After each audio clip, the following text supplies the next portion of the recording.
David, this is Evolutionary Psychology, the podcast. Who are you? I'm David Pinsof. And I am Dave Pietraszewski. And what do we do in this podcast? Well, we are actual evolutionary psychologists, and we talk to actual evolutionary psychologists who do actual evolutionary psychology. That sounds actually pretty fun. Yeah, it is. Enjoy.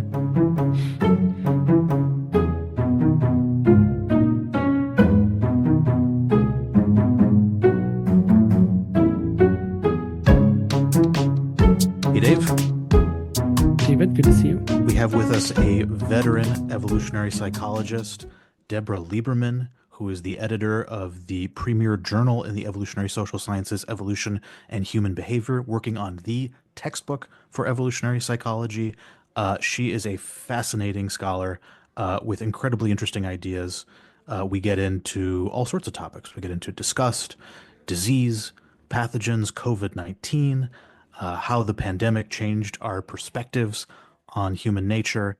Uh, it's I like how we address earlier in an episode, you were wondering what is disgust doing in morality. And I mhm. feel like Deb just really Yes. hits that nail on the head.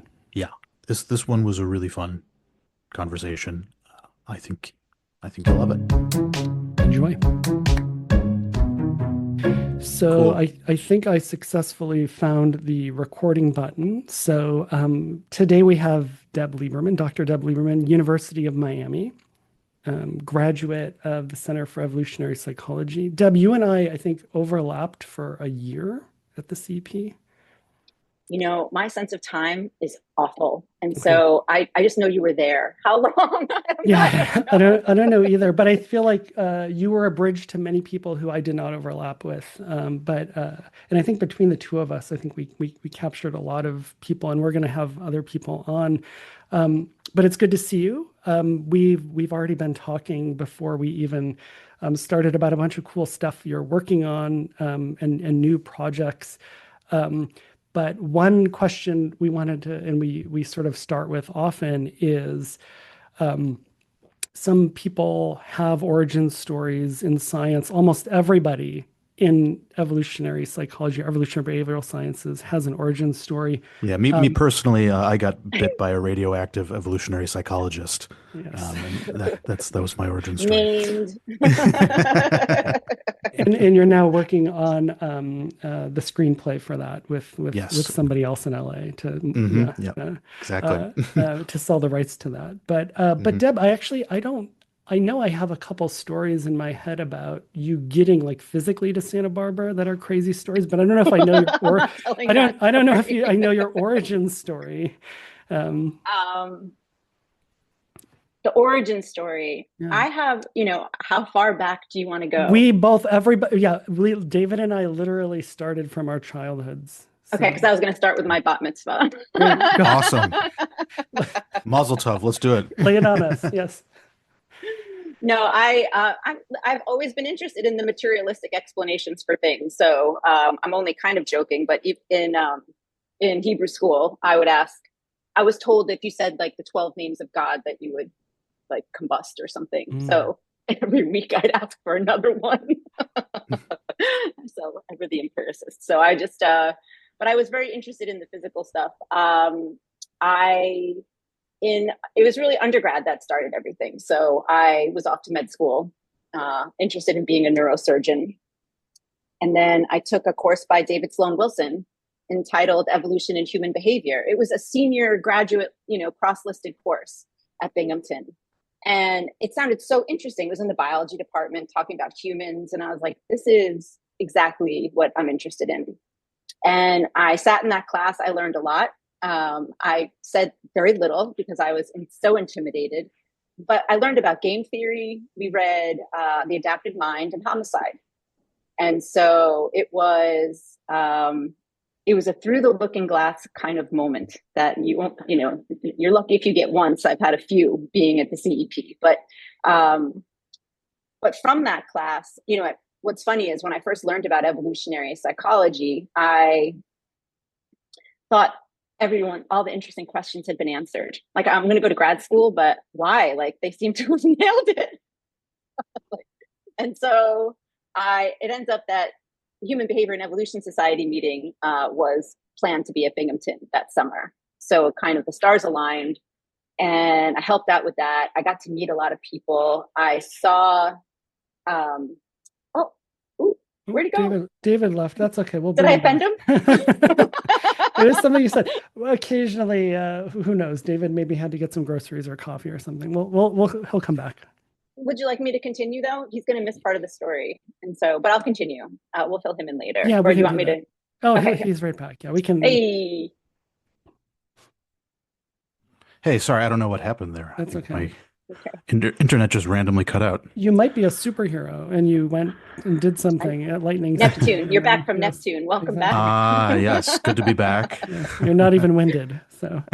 So I will make a long story very short. But basically, David Sloan Wilson I said I want to go to grad school. Actually, there is a little bit more. I wanted to go to grad school. And at the time, where do you go? And so obviously I had the book in my hand, and I was like, John and Lita, I was like, clearly these are the two people I want to work with. I had homicide in my hand. I'm like, Canada? Like, I don't know if I'm allowed to leave the country. So I put that down. And then we had read a little bit about, in the Adapted Mind, there was some stuff by Kenrick. And my sister was at ASU. So I was like, hey, ASU, sure, why not?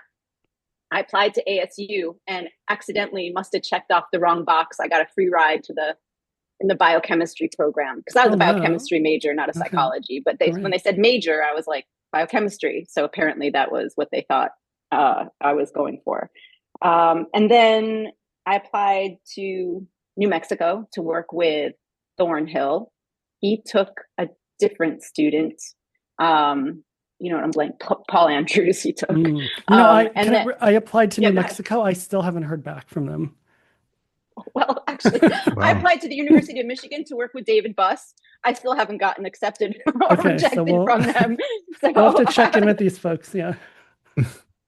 But I got accepted to Santa Barbara, and it was the happiest day of my life. It was, well, one of them, and so it was just an incredible opportunity. And so it's crazy, the path. But yeah, so that's my origin story. Yeah. What do you think when you were in medical school and what you were reading about homicide and the adapted mind, do you have an articulation, or have you thought about like what it is that you were wanting to find that you found in that stuff?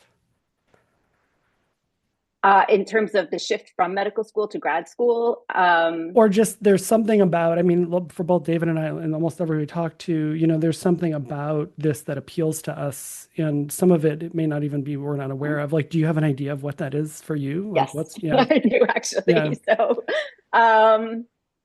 there were two things. So from David Sloan Wilson's office, I hung out in the biology department. So I would go over to the biology professors next door. One was studying spiders, but I would go talk to him and he'd be like, why are you talking to me about humans?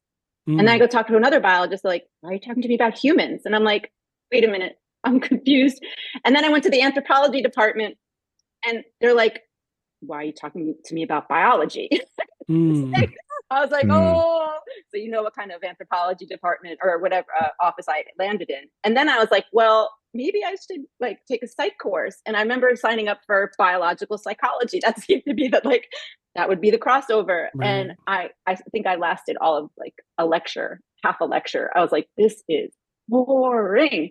And so, so I quickly learned that it was very controversial.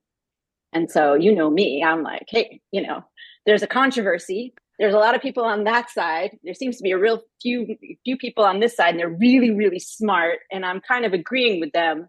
And I'm not going to so chances are I'm going to like what's happening over here. So I was like, put me in, coach. So I saw controversy and I just kind of ran straight into that. But the other thing I asked myself was, I remember sitting with all the textbooks on my bed, like MCAT GRE time. Yeah. And it was at that moment I asked myself, in 10 years, I'm going to pretend like that I am a neurosurgeon. I'm rich. I've got my ski house. I've got my Porsche Targa. I've got everything I want. Would I look back and regret not having, tried to become a professor and effective researcher and teacher like David Sloan Wilson? And I said, yeah, I think I would. And I said, okay, now imagine 10 years, you're a full professor, you're driving your Prius. Sorry. You know, like, you know, just kind of like making do and, you know, doing your thing. Do you think you'd look back and regret not having, you know, a large bank account and the ability to kind of do all these things? And I was like, nope. So vow of, you know, poverty was taken, I guess, right there.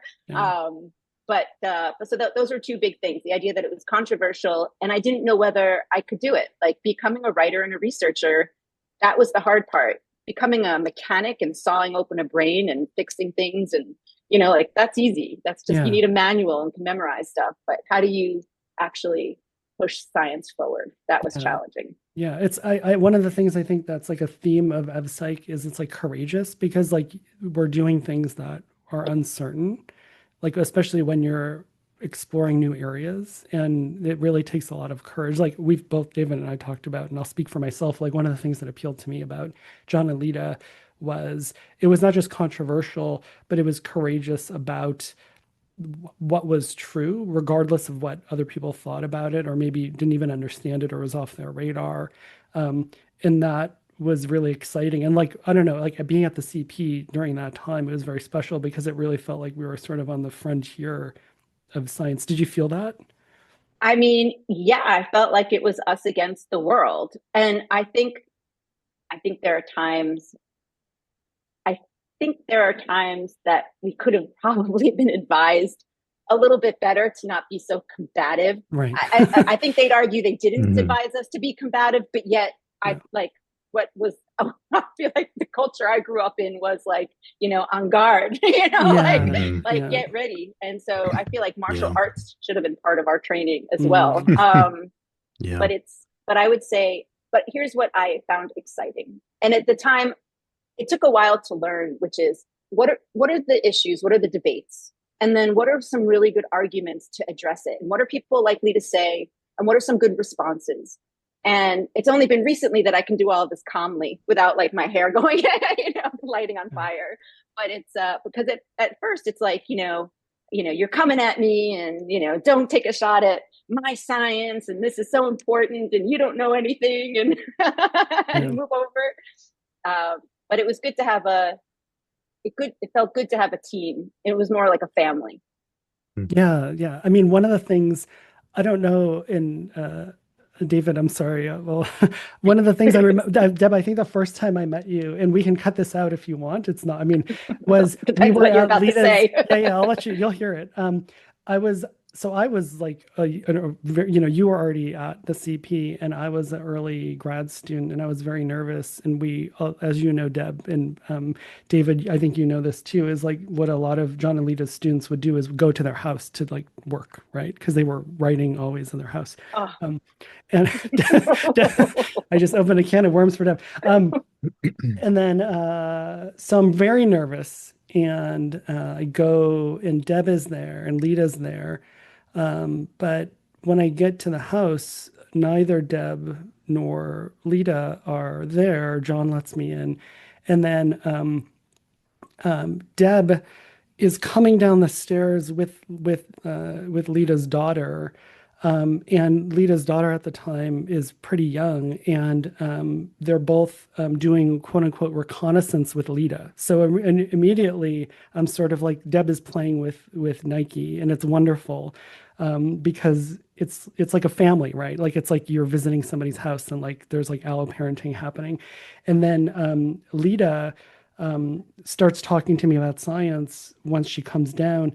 And Nike there's this game Barrel Full of Monkeys, and she's dumping that over Lita's head as Lita's talking to me, and like with parenting brain, she's like just ignoring it as they're doing that, and that always stuck with me. Deb, like you doing reconnaissance with Nike, but what I love about that is like it really felt like a family, and it was just this like we're comfortable in our science, and part of our science is people being organisms and like, you know, parenting and that kind of thing, that's sort of like baked into, of course, that's just part of us. And then we're also doing like really cool science. And I wasn't nervous after that.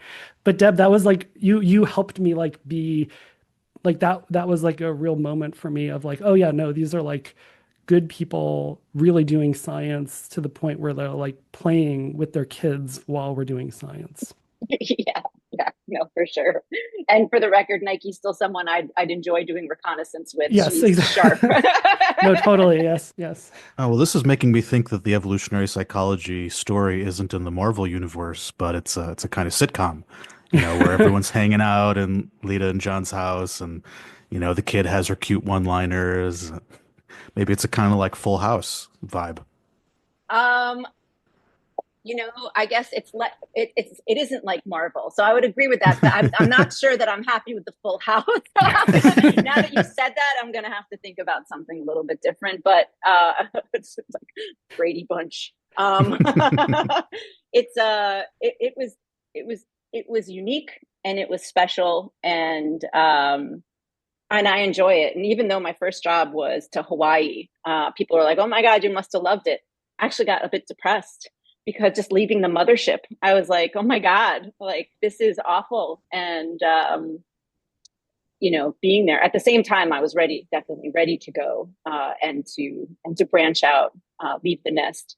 But it was sad because what you didn't know was how little support you have out there, and how intellectually lonely it could be. So, but it's funny how technology and even things like this have made life far more enjoyable. Yeah, yeah. So, as a leader in the field who sort of began, in the literal home of Leda Cosmides and John Tooby, how do you think the field has changed? The public's impression of it has changed. You mentioned there was a spirit of combativeness, us against the world. Do you think the temperature is still that high, or has it come down a bit? How has the vibe changed regarding evolutionary psychology since you began? I would say the temperature has come down quite a bit, and I'm really happy about that. So what was it? Was it Gould who talked about the three stages of science, and kind of like it's garbage, and then it's not important, and yeah, we knew it all along. Mhm. I think we're still in we're 2.25. Like I don't think it's not quite halfway to we've known it all along, but Mhm. it's just kind of like, yeah, it just doesn't really matter. But I think that people see that it doesn't matter because they don't know how to do it. They don't know the science of it. Right. And so it's like, I don't have I'm smart enough to know that it matters, but I don't know how to actually apply it to my particular field or science. And so it actually is a skill. It's a skill set and a set of tools, and there's ways of doing it wrong. Mhm. And that's also now, I think the field is quite healthy in its teenage years. But I think that I would love to see better training across the board. I don't necessarily know how that happens. So part of it is I'm writing this textbook as one effort to kind of provide at least another reference for it that hits on a lot of the cognitive science that I think is missing from the field. I think the field is doing great. I am excited about the different areas it's going in.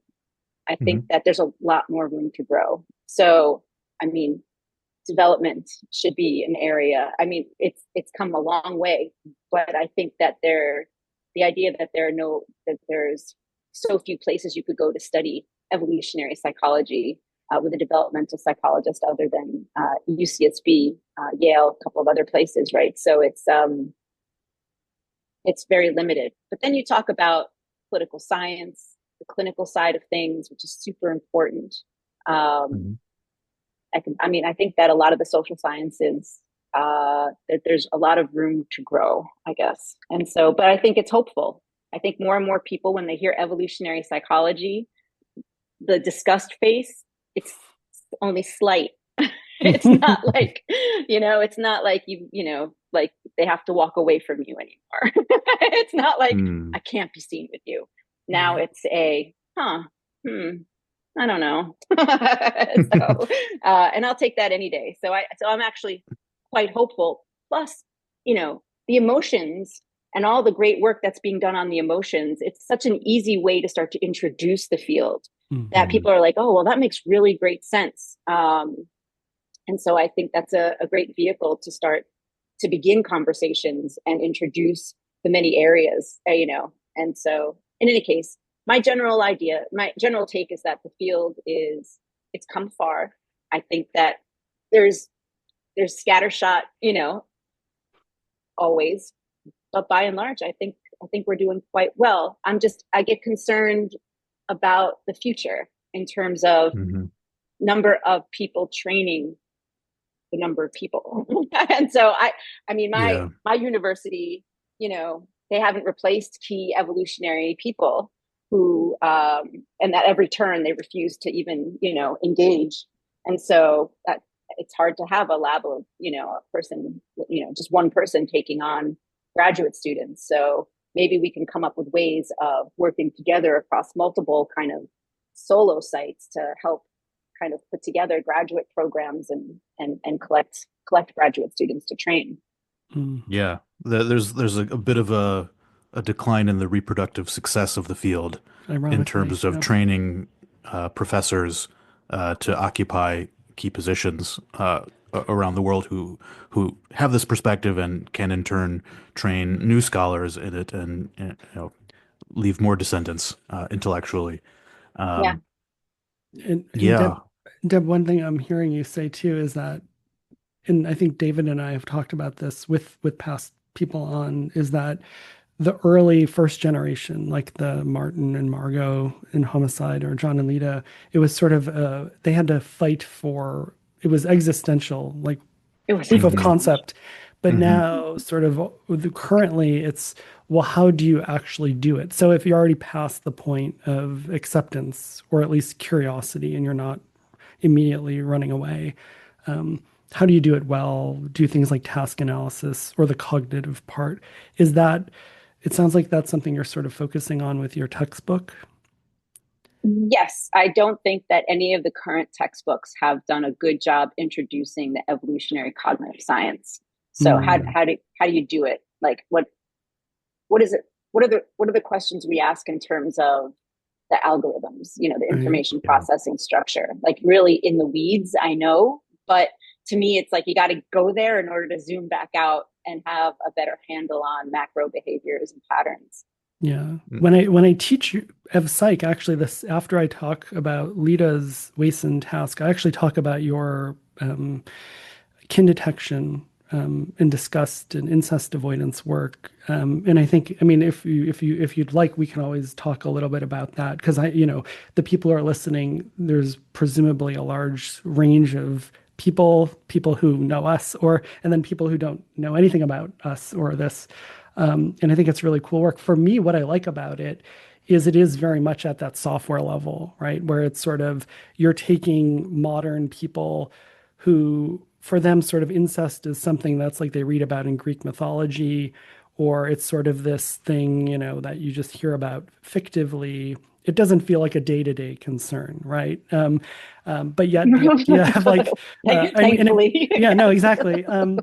But it's a really good example of, and even kinship. I think sometimes when people hear kinship, especially for like high SES academics, it feels like very, that's like what people growing up in places where they're still around their family, like kin. It just sounds like kind of yokely, right? It's sort of like, and I've detected that, like it doesn't feel.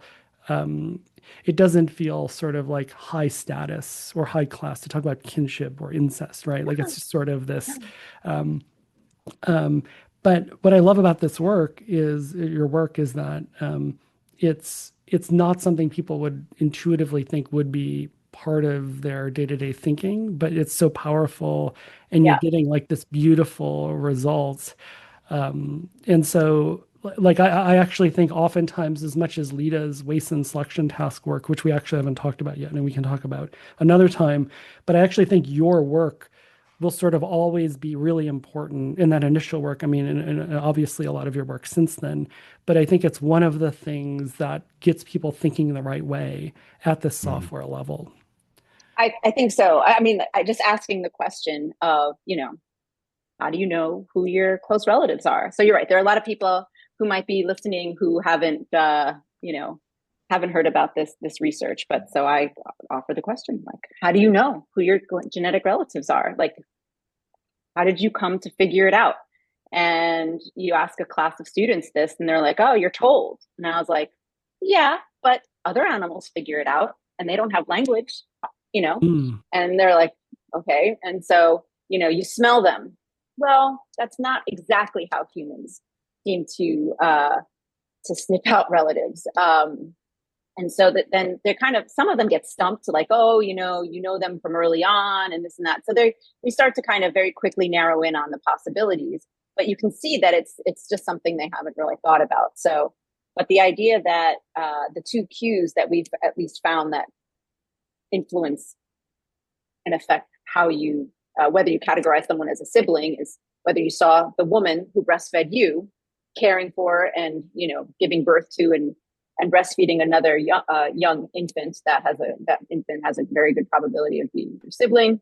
But then but that's only good for younger siblings. How do you know of the array of kids out there who's possibly an older sibling? And that also tracks parental investment, but it's over the long haul. So who else are my parents investing in throughout the period of childhood dependency?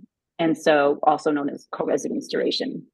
And so those two cues really predict how your estimate of relatedness, and not only how gross you find them as a sexual partner in general, but also how nice you are in general. And I'd say in general for a variety of reasons. So I think that these systems aren't foolproof. And I think that there are factors that can push them around, and situations that would cause some people to find a close genetic relative potentially more attractive under certain circumstances than other circumstances. But by and large, cultural universal is this inbreeding avoidance system that allows us to detect kin.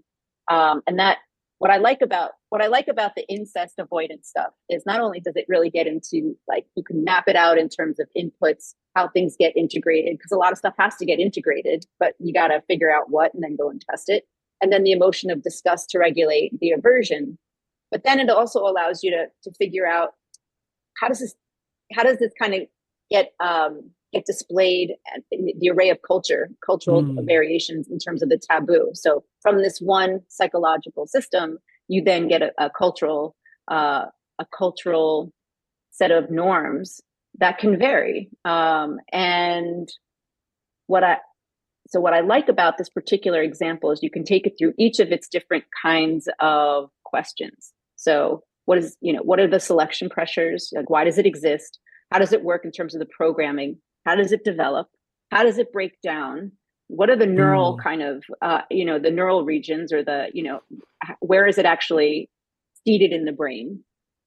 How does it get displayed and reflected in culture, and so forth? And so you can actually take it through all of the different levels of analysis and answer questions at each level. I think that each question is pretty much one academic's life's work, but at the same time, it's just, I think we could do this with everything.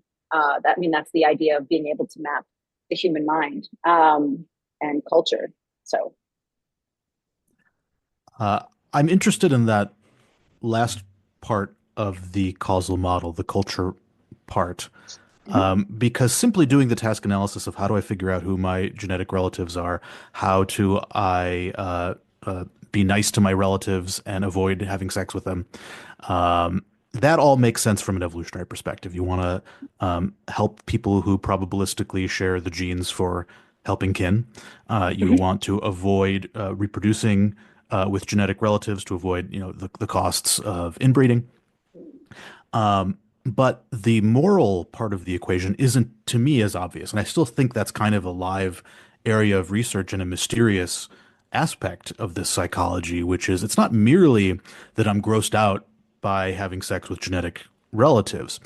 I'm also inclined to judge it as morally wrong. And cultures around the world have judged it as morally wrong and have had various taboos and rules against it. And so what I'm curious about, and you don't need to have the final answer to this question. I still think it's an interesting area of research, and lots of questions remain here. But what drives me to the point of I'm grossed out by having sex with my relatives. I won't do it myself, to this is unethical. This is morally wrong. I'm going to punish, condemn, or shun other people who do it. How do you explain the bridge between those 2 points? Well, I think it's a great question, and I do have an answer. Whether it's the Mhm. answer is a whole different story. So I'll leave Mhm. that to you. Um, so we have a natural inbreeding aversion, and so our value of close relatives registers as an intense disgust.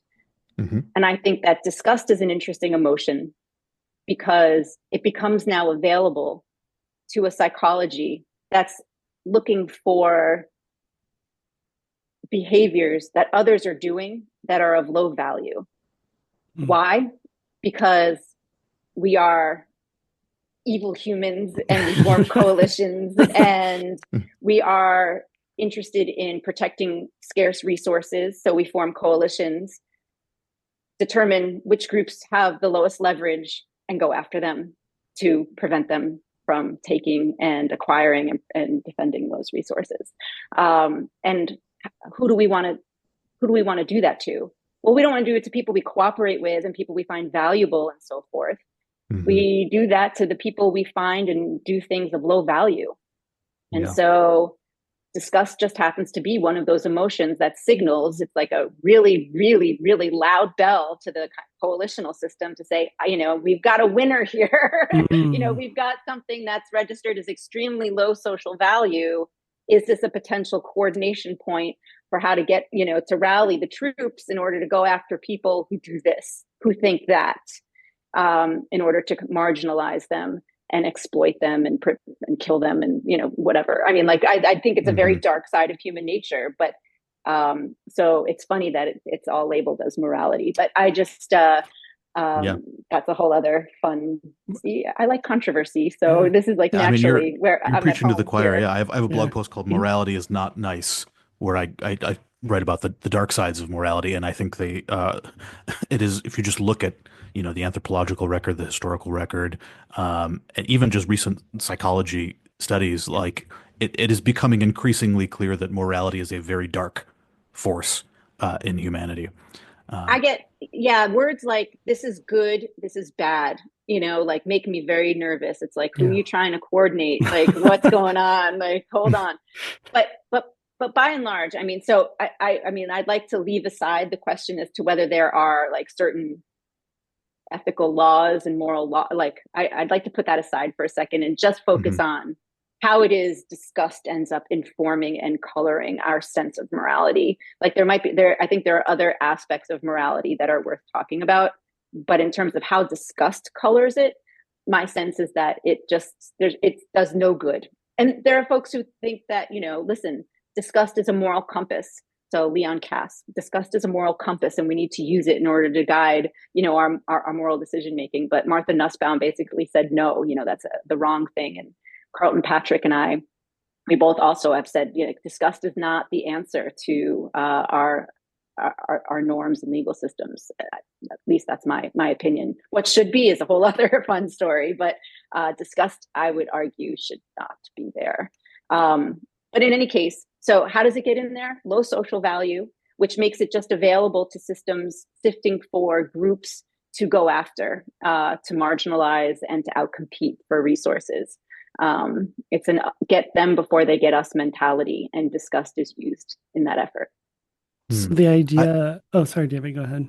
I'm wondering if an additional aspect of it is the contamination logic of disgust. So, if you're trying to avoid things that are contaminated or that have pathogens on them, you not only want to avoid the thing itself, you want to avoid anything that has come into contact with that thing.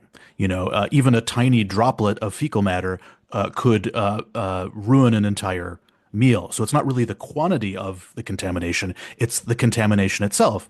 And if I'm sick, you not only want to avoid contact with me, you want to avoid contact with other people who've been in contact with me. So if I elicit disgust, I'm going to have a hard time mobilizing allies to my side, because people will not only not want to associate with me, they're going to not want to associate with other people who are associated with me. And so because disgust elicits this contamination psychology, it makes it particularly useful for rallying coalitions, because if I can elicit disgust about you as a target, I'm not only motivating avoidance of you, but I'm depriving you of the ability to mobilize allies in response. Whereas with other emotions, if you elicit anger, maybe your allies will come to your side and try to justify your transgressions. But if you elicit disgust, that's really cutting off all of your means of social support in a way that's really useful for me if I'm trying to rally a winning coalition against you. Do you buy that logic? I do. I think there's something to that. I mean, I think the psychology, if you're sick, it's a very different psychology of me dealing with you, right? It's not a coalitional, it's not the moral social value side of things. I mean, it is the social value, but it's more of directly transmission of, pathogens that I'm concerned about. But when it starts to get used at the coalitional group level, team level, I think that disgust is sticky and it's dangerous. Like that anger. Listen, the thing with anger is, if I'm angry with you because I'm trying to change your way and how you value me. And that's the whole function of it, right? So improve the way you value me now. But with disgust, it's you can do whatever you want. It's like, say whatever you want. There's no amount of social value I don't know that that's the case, but it would be very interesting to find out how much social value you need to bring to the table to erase disgust. Like what actually bleaches out disgust, how much goodness and value. It's kind of hard to get out the stain of disgust. Like with anger, it's very easy to, alleviate someone's anger, just apologize. Just apologize, make amends, help them out, whatever you need to do to make sure that they know that you're not going to behave that way in the future. But with disgust, there's really not much you can do to, you just kind of have to hope that people forget about it, Take a shower. Yeah, take a shower, but like even that, I don't know. It's it's hard to wash off, No, of course. Yeah. It's a physical stance thing. And then time. I find what's very interesting is if you go back in just like even in Hollywood, we're all like some interesting stories. Although and now that I just brought that up, I just remembered something. So, but a lot of the stories that we talk about over time, like people like run into problems, like Rob Lowe. He had some problems, he had some problems back in the day. But he's great now. Like he's like loved now. And it's like that amount of time took the stink off. Right. So some things are manageable over time. There's one that's not. So have you heard about his name is Armie Hammer, the guy who it's a great movie, Man from U.N.C.L.E. But then I heard that he likes to eat people. Didn't you hear about this? No. I think one of you should look it up right now. But basically, interesting. Okay. But if you, why am I forgetting the name for this? What's it called? Cannibalism. Thank you. So yeah, he said something favorable about cannibalism or something. Oh wow! So he said something. He doesn't actually eat people, but he said something favorable about it, or he actually does eat people. You know what? I do not know the answer to that. That itself is an interesting psychological phenomenon, that the distinction between, verbally approving of something and actually engaging in something is so often easily conflated. Well, all I have to say is that he got caught in the crosshairs of exactly, I'm just looking it up, of this highly disgusting kind of behavior. Okay. And when I heard about it, I guess because I'm me, I laughed because I was just like it's odd. Of course there's a human out there that does this, right? Yes. But the idea is I also laughed because I was like, there's no coming back from that. There are some things that you could do that cross the moral boundaries. Yeah, there's certain things you do that just can't. No amount of cleansing time or showers. Yeah. Okay, that's super interesting. I mean, it makes this point that disgust is really a powerful social weapon. That because there are so many ways to alleviate people's anger via apologies, making amends, concessions, whatever, but there's basically no way to alleviate disgust once it's been activated, or it's really hard to do. It's a much more potent and powerful social weapon to wield against your enemies. So I just find that really, really interesting. Yeah. Anyway, you were going to say something, Dave? Oh, I don't know, Deb, what were you going to say? Well, so one of the things that that Carlton and I tried to map out was the ways that disgust is used Hmm. uh, by moral psychology, and we came up with three different ways it seems to be used. So first, it is a kind of internal register of what I find disgusting, and therefore what norms wouldn't be costly for me to back. Right. So Mm. if I didn't like stewed tomatoes, if I didn't like foie gras, right? Because California went after foie gras, right? So if I didn't like foie gras and those rules, I would have been like, I back it 100%. Doesn't affect me. I'm on board, right? And so it tells you kind of the kinds of things that are less costly to back. So that's one thing. Disgust also, you can take other people's temperature, right? In terms of you hear disgust, and you now know what kind of moral campaigns they're likely to initiate and back and so forth. But third, and perhaps most important, given now this new landscape of coalitions that can form, disgust can be used and strategically in order to say, I'm with you, not against you, right? So, Mm. I can use the language of disgust to show my allegiance to the current Mm. group and so forth. And so, Disgust there were a lot at of, the enemy. Disgust at the enemy well, group, you mean? that's right. I mean, look, Yes. listen, when I was coming up through high school and college, there were a lot of senators who were not heterosexual, but were railing against, gay unions. And then you discover, oh my God, they're gay. And so it's just, but they would come out like with such disgust language. And it's Hmm. like, but why? And it's almost like, don't look over here, look over there. And so Yeah. just classic, that classic strategy. But in any case, so I find disgust is very useful in order to kind of show allegiance to one's Mm. I mean, tribe. bringing it back, I mean, do you think the reason why it is such a good way to signal one's allegiances is number one, when you're disgusted toward someone, you're also disgusted toward anything associated with that someone. And so if you're trying to signal your allegiances, it's good to signal that they're my enemy and anyone who is allied with them is my enemy. And the other reason why it's a particularly good signal of allegiance is that is precisely the reason we just talked about, which is that it's very hard to alleviate other people's disgust once it's been activated. Or if I say I'm angry with Deb, there are things you can do to win me over and apologize. But if I say I'm disgusted with Deb, there's very little that Deb can do to change that. And so that's a much more Yeah, effective way of signaling my enmity toward Deb if I say I'm disgusted with her than if I say I'm mad at her. Do you buy that? I agree. It's interesting. I do buy that. I Yeah. think that it's also who's motivated to use disgust language. Like if you are someone in the social hierarchy who's got very low leverage and you're not trying to convince anyone, like you're not, who are you going to convince? Hmm. That you're less likely to use the moral language. But if you feel that there's something to be gained for you, or there's an interest in you and being, you're going to start spouting stuff and getting to kind of, I always think about Othello, like turning all the chips next to you, the same color.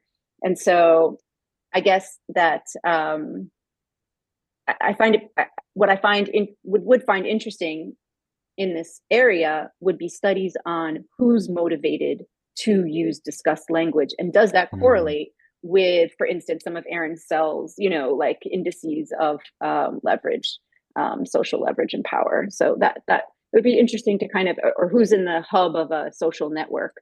Um, Hmm. so And as an anyway, individual difference too, like I mean, I remember when I moved to Berlin, I sort of did a deep dive into like Third Reich history because I was like, this is a weird, crazy history. interesting. Yeah. And like by all accounts, like Hitler was, I mean, just a lot of attributes can be applied to him, obviously, but he was just oozing with like moral condemnation, even when he was just a lonely person, with no social support. So you can just imagine just an individual difference too, of just there are some people who are just carving up the world with moralization and Oh, disgust. Many of them never succeed from a coalitional perspective. I'm not saying he succeeded. I mean, but obviously from like He kind of coordinating succeeded. people, he Yeah. was quite successful, unfortunately, Yes. for a while. But yeah, you can see that it's almost like, there's just part of that expression of moralization. It's just that individual, that phenotype, then interacting with cultural dynamics or social dynamics, being in the right place at the right time, is just like, oh no, yeah, it's just a fountain of what's the Yes. moral outrage, what's the Mm. disgust narrative, and the right one at the right place. It just sort of fits. And yeah. No, it does. I think there's a lot of stuff. I mean, I've been reading a lot of Churchill recently, and Mm, so I've been enjoying that history as well. And I will say, like, short, unattractive, and not very formidably looking, dark triad, narcissist, psychopath. Like, The good luck, Napoleon, yeah, world. yeah, so-called Napoleon complex. Yeah. yeah, So Hmm. so it's just, I find it very interesting, because it's not just all the factors of that. Like, you have to actually, I think, get into like who this person is and their psychology, and if it's off, like, is it on the tail ends of any one of these right, continuums that are right, important to assess. And I think that, that's certainly important when looking at personalities and leaders. right. Yeah, I really like that idea, Dave. I would be very curious to look empirically if this individual difference dimension of, proneness toward moralizing, if that correlates with, leadership ambitions or political ambitions, because I would imagine that people who are really prone to carving up the world into good and evil are especially likely to seek positions of leadership and political power, because one of the functions of leadership itself is to solve coordination problems. And one of the coordination problems that we're constantly trying to solve as coalitional primates is, who are we going to gang up on? Who are we going to exploit, exclude from resources, and dominate? And that is an extremely challenging coordination problem, because the combinatorial possibilities are enormous. If you just look in, I'm working on a game theory paper on alliances, and if you just look in like a group of five, and the number of possible alliances that could be formed Yeah, in a group of five is like 625. It's yeah, it's so the combinatorial possibilities of what alliances we can form and whom we can gang up on are enormous. And so what groups are constantly trying to look for is a way to collapse the space of all possible alliances down to a manageable number. And what I think one of the big functions of leadership is to help groups do that, is to collapse that space down to a manageable number. And the way to do that, the most powerful way to do that, is with morality and with disgust. And so I think it's no coincidence that people with leadership ambitions are prone to carving the world into good and evil, because that is precisely the service that coalitions need to be provided. yeah. Like what Deb said, it's sort of like people are coordinating evaluations, right? Like that's Hmm. sort of what that phenotype is doing, or what that design is doing. Hmm. Yeah, no, I love this topic. I mean, I know it's definitely the third rail, but Hmm. it's certainly one that I think is, it's important to know about the dark side of who we are. It's, I mean, the third railness itself is part of the psychology, right? Yeah, If you study this topic and you violate certain norms about discussing it, you yourself elicit disgust and taboo and coalitions forming against you, which is a kind of interesting irony about this topic. Um, Yeah, and one of our themes for this podcast has turned into like humility, right? About mm, that, the superficial take on something, the sort of like pat somebody on the head. Well, yeah, no, of course it's simple. It's associationism, or like, who cares about kids or hunter gatherers, or like, all these aspects of life, or like, these don't matter. Um, Actually, they really do. yeah. And like just taking a pause and being like, actually, what is morality? uh, is it all good? Like, that's not like, it's a virtue of like, Deb, your work, that it's doing that, even if it does come with this cost, as David's saying. I'll just keep smiling and waving. Maybe like there'll be less disgust, but more value, right? So the editorship and then the textbook. I'll keep doing service. Well, actually, one thing we had Michael Moncrief on. Moncrief. Michael. I'm sorry, your name. I know. I always say it's the opposite of what I think, and so yeah, I know. But Michael does of psych and law. And we were talking about there's not a lot of people who do that intersection as well. But you're the sort of one of the, and probably the, in my mind, person doing that. Can you talk a little bit about either in the context of the incest, because work, or just the work that you've done at that intersection, because it's so important, and it's a really good example of real people, real stakes, real terrible stories, or just horrible things that were sort of unnecessary if you take a more sophisticated scientific view of people.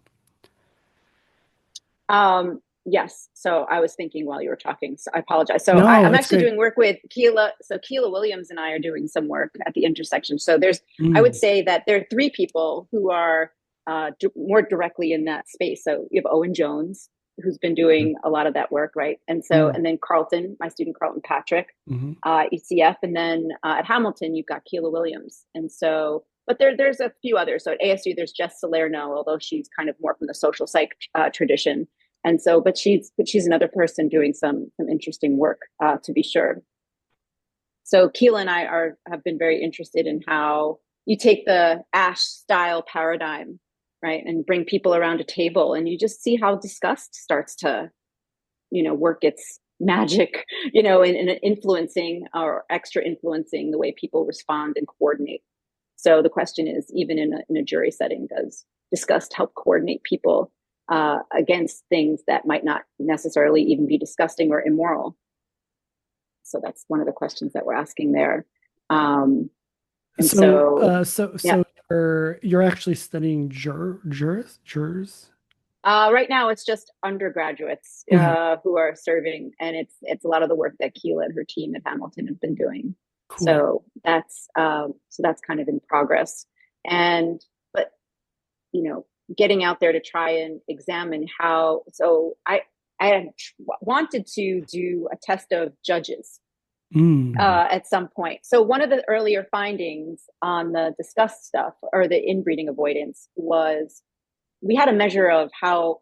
So it's really hard to get variation when you ask people how disgusting is it to kiss your brother and all this stuff, right? So there's less variation. So we removed it and kind of went towards a morality, like how morally wrong do you find these behaviors? But now you're not asking about a particular opposite sex sibling.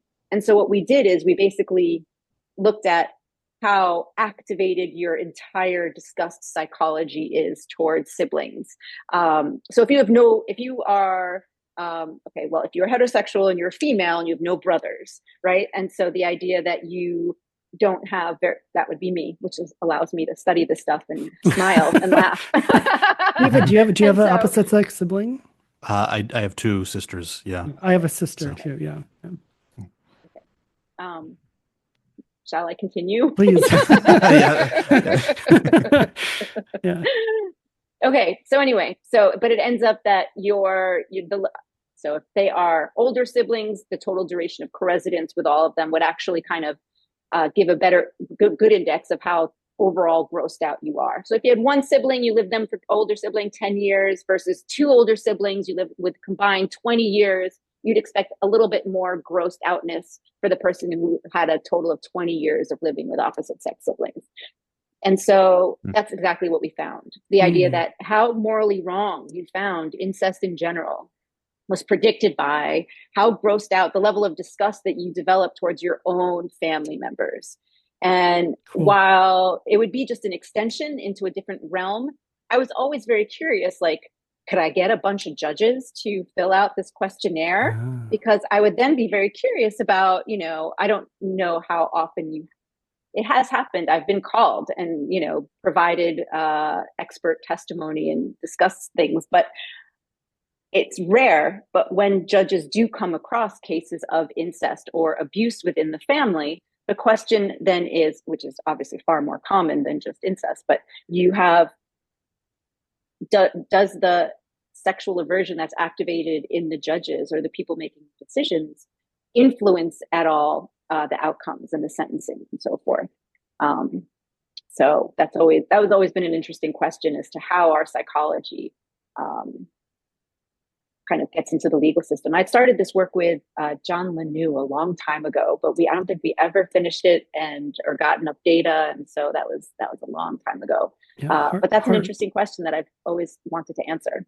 For those cases where you were called in, did you? And you, I mean, you definitely don't have to go into specifics, but did you feel like was there sort of a naive realism or naivety about the psychology that, did you feel like, boy, it's a good thing I'm here to tell these people and to disabuse them of this idea? So for example, like, if people were reared apart, there's nothing wrong with them per se. It's just they don't have this evolutionarily valid cue of co-residence, or was it more complicated? Like, did you get a sense that, like, the lawyers or the judges were doing okay, or really the science needed to be informed, or to be in there, the law needed to be informed by the science much more than it was?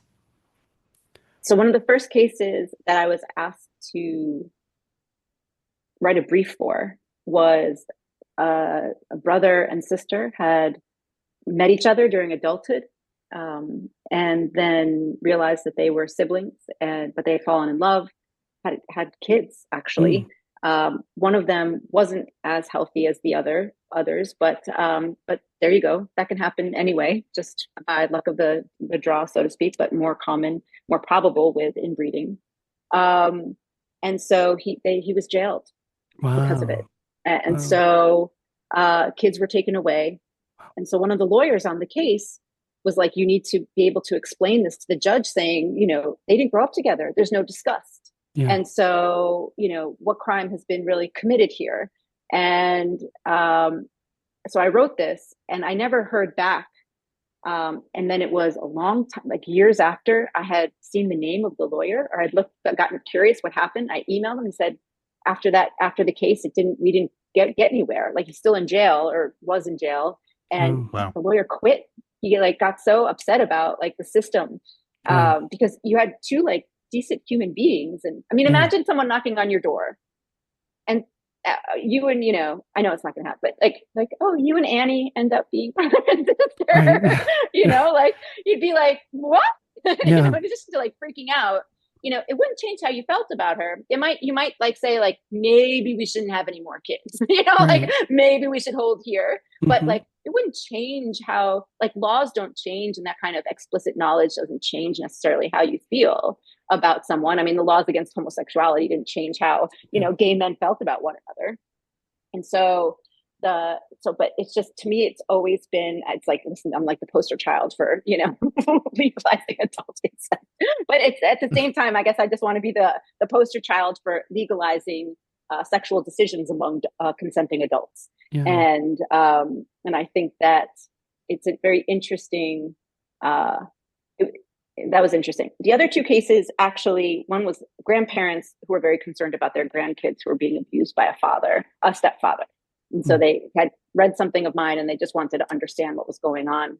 And then another guy was from the UK and was wondering if there was something wrong with him, because he had read my stuff and then was sent away for boarding school. But in the meantime, his parents had had another child, never really interacted with her. He comes home, and there's a kind of cute girl living, and he's like, is it wrong of me to have these thoughts? And I was like, listen, I don't want to deal in right and wrong. I really don't like those words, but I can tell you at least one explanation for what might be happening. You never really know, but here's one possibility in terms of the aversion that likely didn't develop. You weren't, to your mind, she is effectively a stranger. You're evaluating her as you would any other female of that age. And so in any case, those are the kinds of things. But I have found that talking to people and walking them back from the ledge, like that guy, just kind of was like, okay, there's nothing wrong with me, but here's the situation. And now here's how I can move forward making decisions. The grandparents who were concerned about their grandkids, I was like, there's abuse, the daughter, things probably need to happen fast. So I wasn't part of any legal case there. And then the guy who was jailed for, being in love and marrying his sister. I don't know if they got married, but certainly having kids with a sister, that stings. Yeah, it's pretty tragic. I mean, you think about just from an objective perspective, you understand the function of the disgust from a biological perspective. Yeah. And I mean, what is your understanding of the legal thing is sort of if or making it illegal, aside from the moralization of it, is the idea that if people are doing this, there's something wrong with them and they need state or institutional intervention? Like, why would it, is that in the law? Is there some explanation? Have you talked to lawyers about that? I don't think I think it's just it messes up the family system, but I don't understand, They don't need a moral argument over and above the disgust itself. No, you don't. And so, but the thing is, it's like, but one could come up with the argument. It's like, but you're all more genetically related. You're like a beehive. Like, shouldn't that bring you closer together? Taking the kids away also breaks up the family system. Yeah. No, listen. I think that here was the argument that I asked Carlton if it was okay to put in the book, which is this: whether or not there's reasons to outlaw that type of union, put that one aside. But you can't use the genetic abnormalities in children as the reason for it, like the increased chance of having kids that are going to have problems because we let a lot of other people reproduce. And so that's a slippery slope, right? So women over 50 are reproducing, and that's an increased chance of autism and a whole bunch of other abnormalities. And it's like, where are you gonna stop that? So that to me is a very, very bad argument, right? That's starting to open a can of worms. So but then the question is, as a society, what do we feel are rules that people will want to adhere to, want to respect? But the question is, why are we why are we putting them in place? And I just think that if disgust is part of the equation, I'm not saying it shouldn't be, but we should take a careful look at it. Right. It's not a good moral compass in the quote unquote moral sort of. It's not a good objective compass. No, it's not. So can I share with you a funny story about disgust? Please. So the development of this kind of moral system is really interesting. Like when kids start turning on that moral psychology, like 7, 8 kind of thing. Like they're just like, suddenly it's an interesting, like they're a social member, and now they probably out hunting and foraging and helping, and so now it's like they can be responsible for stuff. But it's very interesting how this kind of starts to turn on. And I remember my son, I used to make him eggs, and I grew up having jelly on my eggs. You might all find that disgusting, or ketchup or something, whatever, jelly or ketchup. Yeah, ketchup's great. Yeah. I like it on eggs. My son loves ketchup on his eggs. Yeah. But it might have been, maybe it was ketchup, but maybe it was jelly. I don't know. But it ends up, jelly and eggs actually turn eggs green. So your green eggs and ham. But so maybe I had some, but it was probably ketchup. Doesn't matter. But my son had a friend coming over, and I am eating eggs with something that's not typically at the table with eggs. Like, I forget if it was jelly or ketchup, doesn't matter. And out of nowhere, in front of this new friend, my son goes, "Mom, that's so disgusting." And I was like, I didn't know which direction to run in, like being proud, being like, what's that? Like data, like my eggs and this new kid. And I just was basically like, why? You like it too. That's funny. So I was like, if I'm going down, you're going down with me, kid. But the idea that it was just very interesting, like something that was abnormal. Yeah. So that he had to point out, like, I don't do that. That's disgusting. And so I think every time I hear those terms, I'm always very cautious, or I kind of bring it to the surface, like, well, why is that disgusting? And why can't I do it? Anyway. It's really interesting. Yeah. So, where do you want to go? All right. I got a direction we could go. Okay. So As you know, we recently, a few years ago, came out of a huge global pandemic, Tell me more about COVID-19. that. I didn't hear about this. Tell You me. didn't hear about No, I this? didn't hear Oh, about it. I must have missed that. I must have, Woke up. yeah.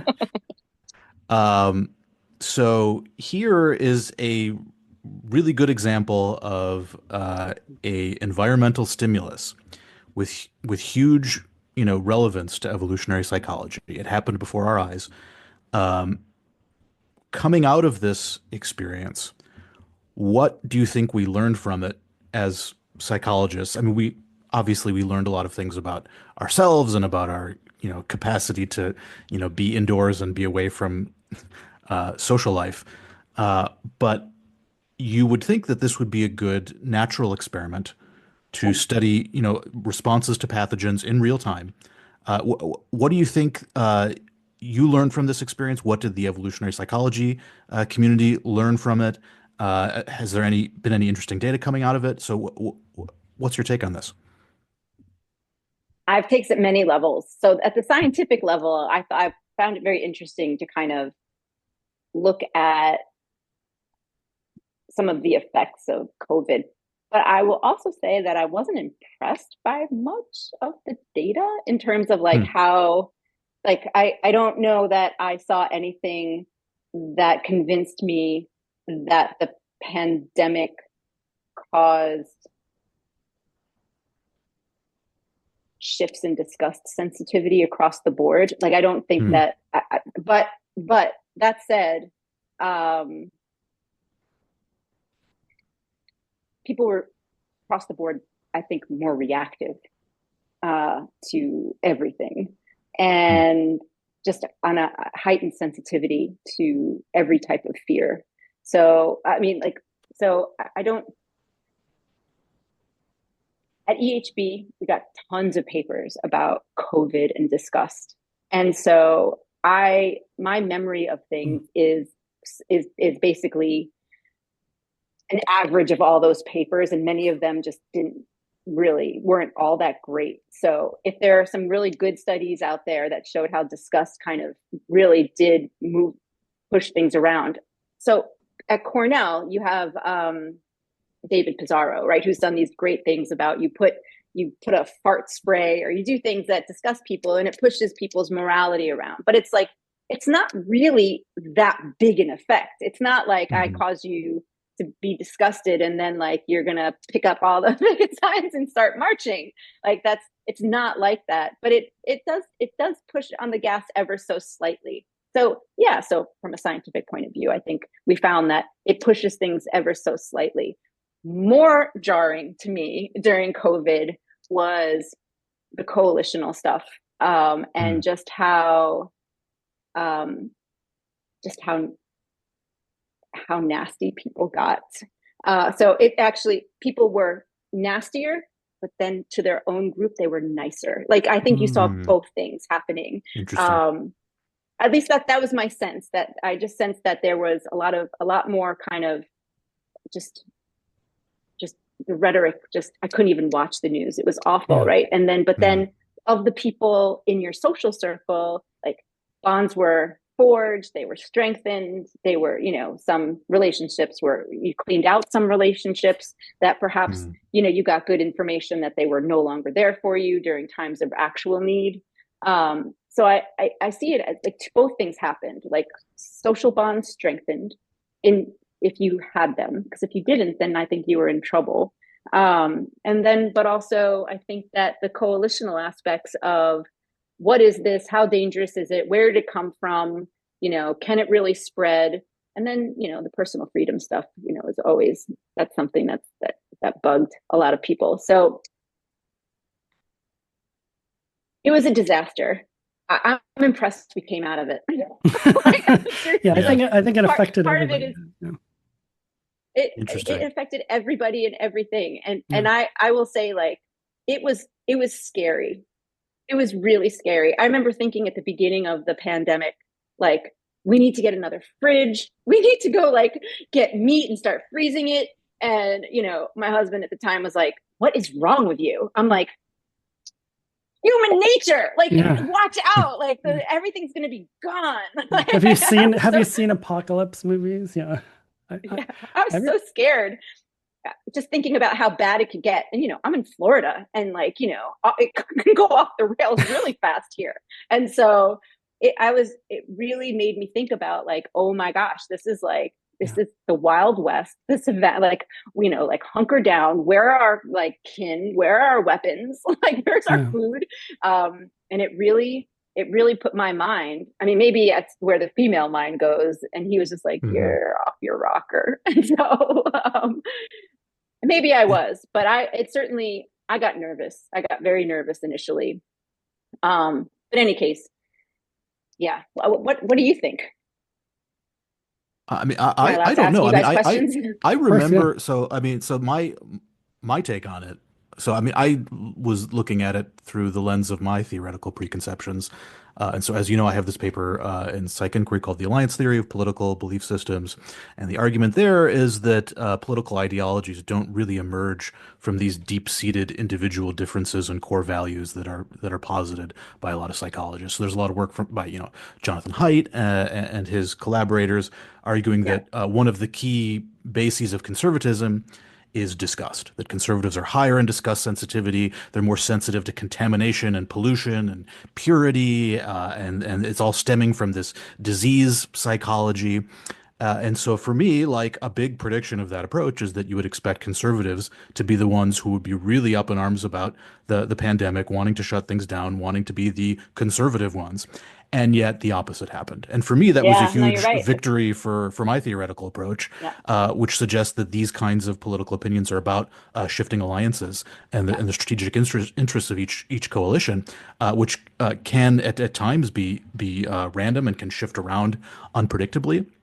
I think the parties could have easily taken opposing stances depending on who was in office at the time that the pandemic started and what positions they happened to take. People follow the leader. So I think the polarization around this issue could have easily been flipped. And so for me, it was a big victory for alliance theory, and that everyone was predicting that conservatives would be on one end of this issue, and they were on the opposite end of this issue. So that was what I took away from it. But I also remember I was pretty surprised. Can I ask what are some of the explanations or the pushback that you've gotten? Like, well, what you saw was actually because, like, what did you hear that tried to contradict your findings? I agree with you. I think your findings are beautiful. Like, I think that's perfect. But what did people say against it? Like to say, oh, well, actually, you're wrong because. I haven't actually. Mostly, I've found that people just kind of surrender. They're just like, yeah, I'm confabulating. Yes, it's very. It's really hard humbling, to like. Yeah, you are charming. People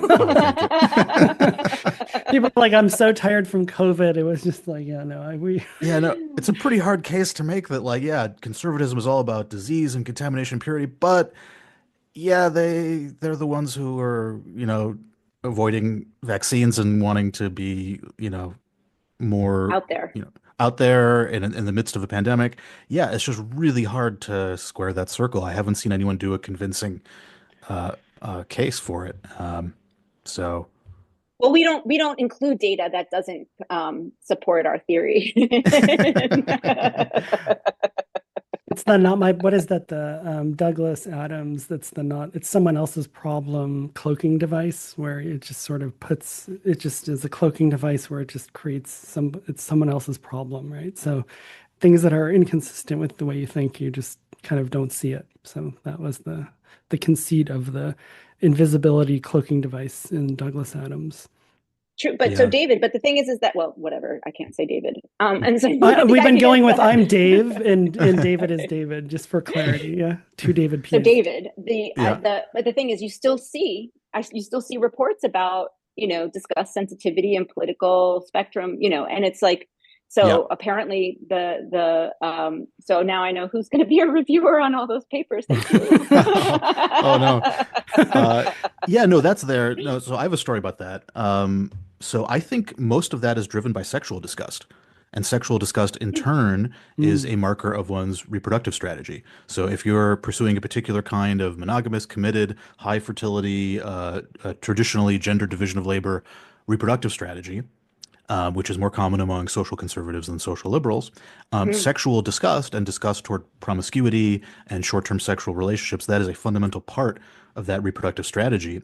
And that is a fundamental part of the conservative political coalition. I think we ought to think of people pursuing that reproductive strategy as an interest group, as a voting bloc within the Republican Party that is driving policy. And so that's the story I would tell there, that it's really just sexual disgust that these correlations are picking up on. And insofar as mating strategies are correlated with other kinds of disgust, which you would expect them to be, if you are more grossed out in general and more, you think you're more vulnerable to disease in general, well, a big transmitter of diseases is sex. So you're going to, want to be less promiscuous. So I think it's all connected to mating strategies, reproductive strategies, and that would be the story I'd tell about it. I like that. Super cool. Deb, you mentioned EHB, Evolution Human Behavior, which is one of, if not the preeminent flagship journal of evolutionary psychology, also evolutionary behavioral sciences. There are other journals, but EHB is very much the really, in many ways, the home of HBES, the Human Behavior Evolution Society. It's the journal. You have been the editor for how long now? A long time. Okay, a long time. Yeah. I'm coming to the end. Okay. I'm curious, that's a unique perspective that not many people get. It gives you some perspective sort of on the process of a journal and what that's like. And not everybody gets a chance to do that. It gets you a sense of the trajectory of people trying to publish at this journal. There's actually, I can think of several questions, right? But I think, one of the things we've talked about in this, this podcast is how EvPsych is going, or how the evolutionary behavioral sciences are going. We talked about that earlier and when we were talking. Your experience as being the editor, are there certain things that you feel like, as you said, you're winding down, that you've been reflecting on, or that you think are useful or interesting for people who don't have that perspective to know, that we wouldn't know, or maybe even wouldn't know to ask? Like, are you looking and being like, wow, I can't believe all these people who do X are trying to publish here. I've really noticed a change in this, or, is there anything like that? No, it's fine. Yeah. There are certain hot topics that keep kind of coming at EHB. So, but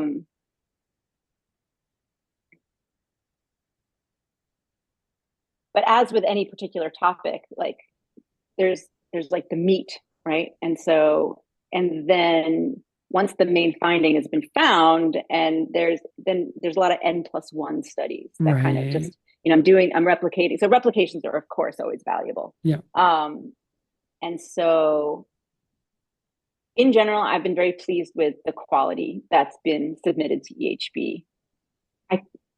I would like to see more work from anthropologists, and so I had a couple special issues that I hoped would spark some of that initially. So there was that weird 20 years since that weird paper was published that that Corinne and Joe and Ara Nornzion, they had all come in to guest edit. And that was one of the most successful special issues. I mean, that's one of the reasons why our impact factor skyrocketed. And so but then we had Aaron Lukaszewski. He did a whole bunch of, from the field special issues that also were really wildly successful. But I've been going out to the areas that I find interesting and trying to, market and advocate, you want to do something here, and would you organize something, and so forth. And so, I mean, that's what's led to what's coming up in terms of the number of special issues. So I'm going to tell you, because I'd like to advertise all of them so that people know what's coming up, which is, so we have a special issue on friendship that Jamie Krems is organizing. There's one that's focusing on Latin America research. So all of the evolutionary behavioral science that's coming out of not all of it, but a lot of it that's coming out of Latin America, South America. And then there's also one on cognitive development that I'm extremely happy about and I'm looking forward to, because that's an area that we desperately need more of. There's one on, I had put out a call for like personality and clinical kind of individual differences, clinical aspects, just to kind of see what was out there. It's not a huge collection of papers, but there's been a lot of interesting papers on dark triad, psychopathy, and so forth. I have another one on singlehood that's being put together. We'll see where that goes. That was the proposal, so I'm also very interested in what people would propose. And then my goal, really, as the editor, was to start more conversations and to get people engaged in talking back and forth. So there's a great new paper on the evolution of culture, or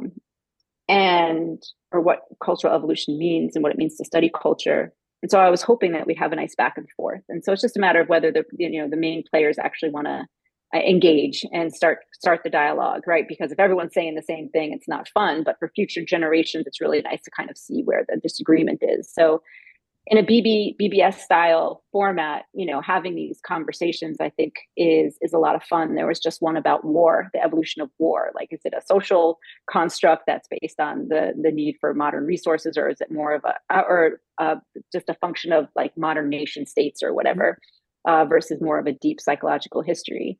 And so actually, Lita just republished the evolution, the cognitive foundations of war. Did I say that right? Yeah. And so. Great paper. And so that'll be part of that as well. So there's kind of a nice chunk of papers now talking about and debating about the psychology of war and warfare and team psychology. So that's actually really exciting. So that's been the great part about being an editor, is just saying, what areas do we need more of? So I think that, I'm all ears in terms of like what could we do, and especially now that they're doing virtual special issues. So what would be interesting?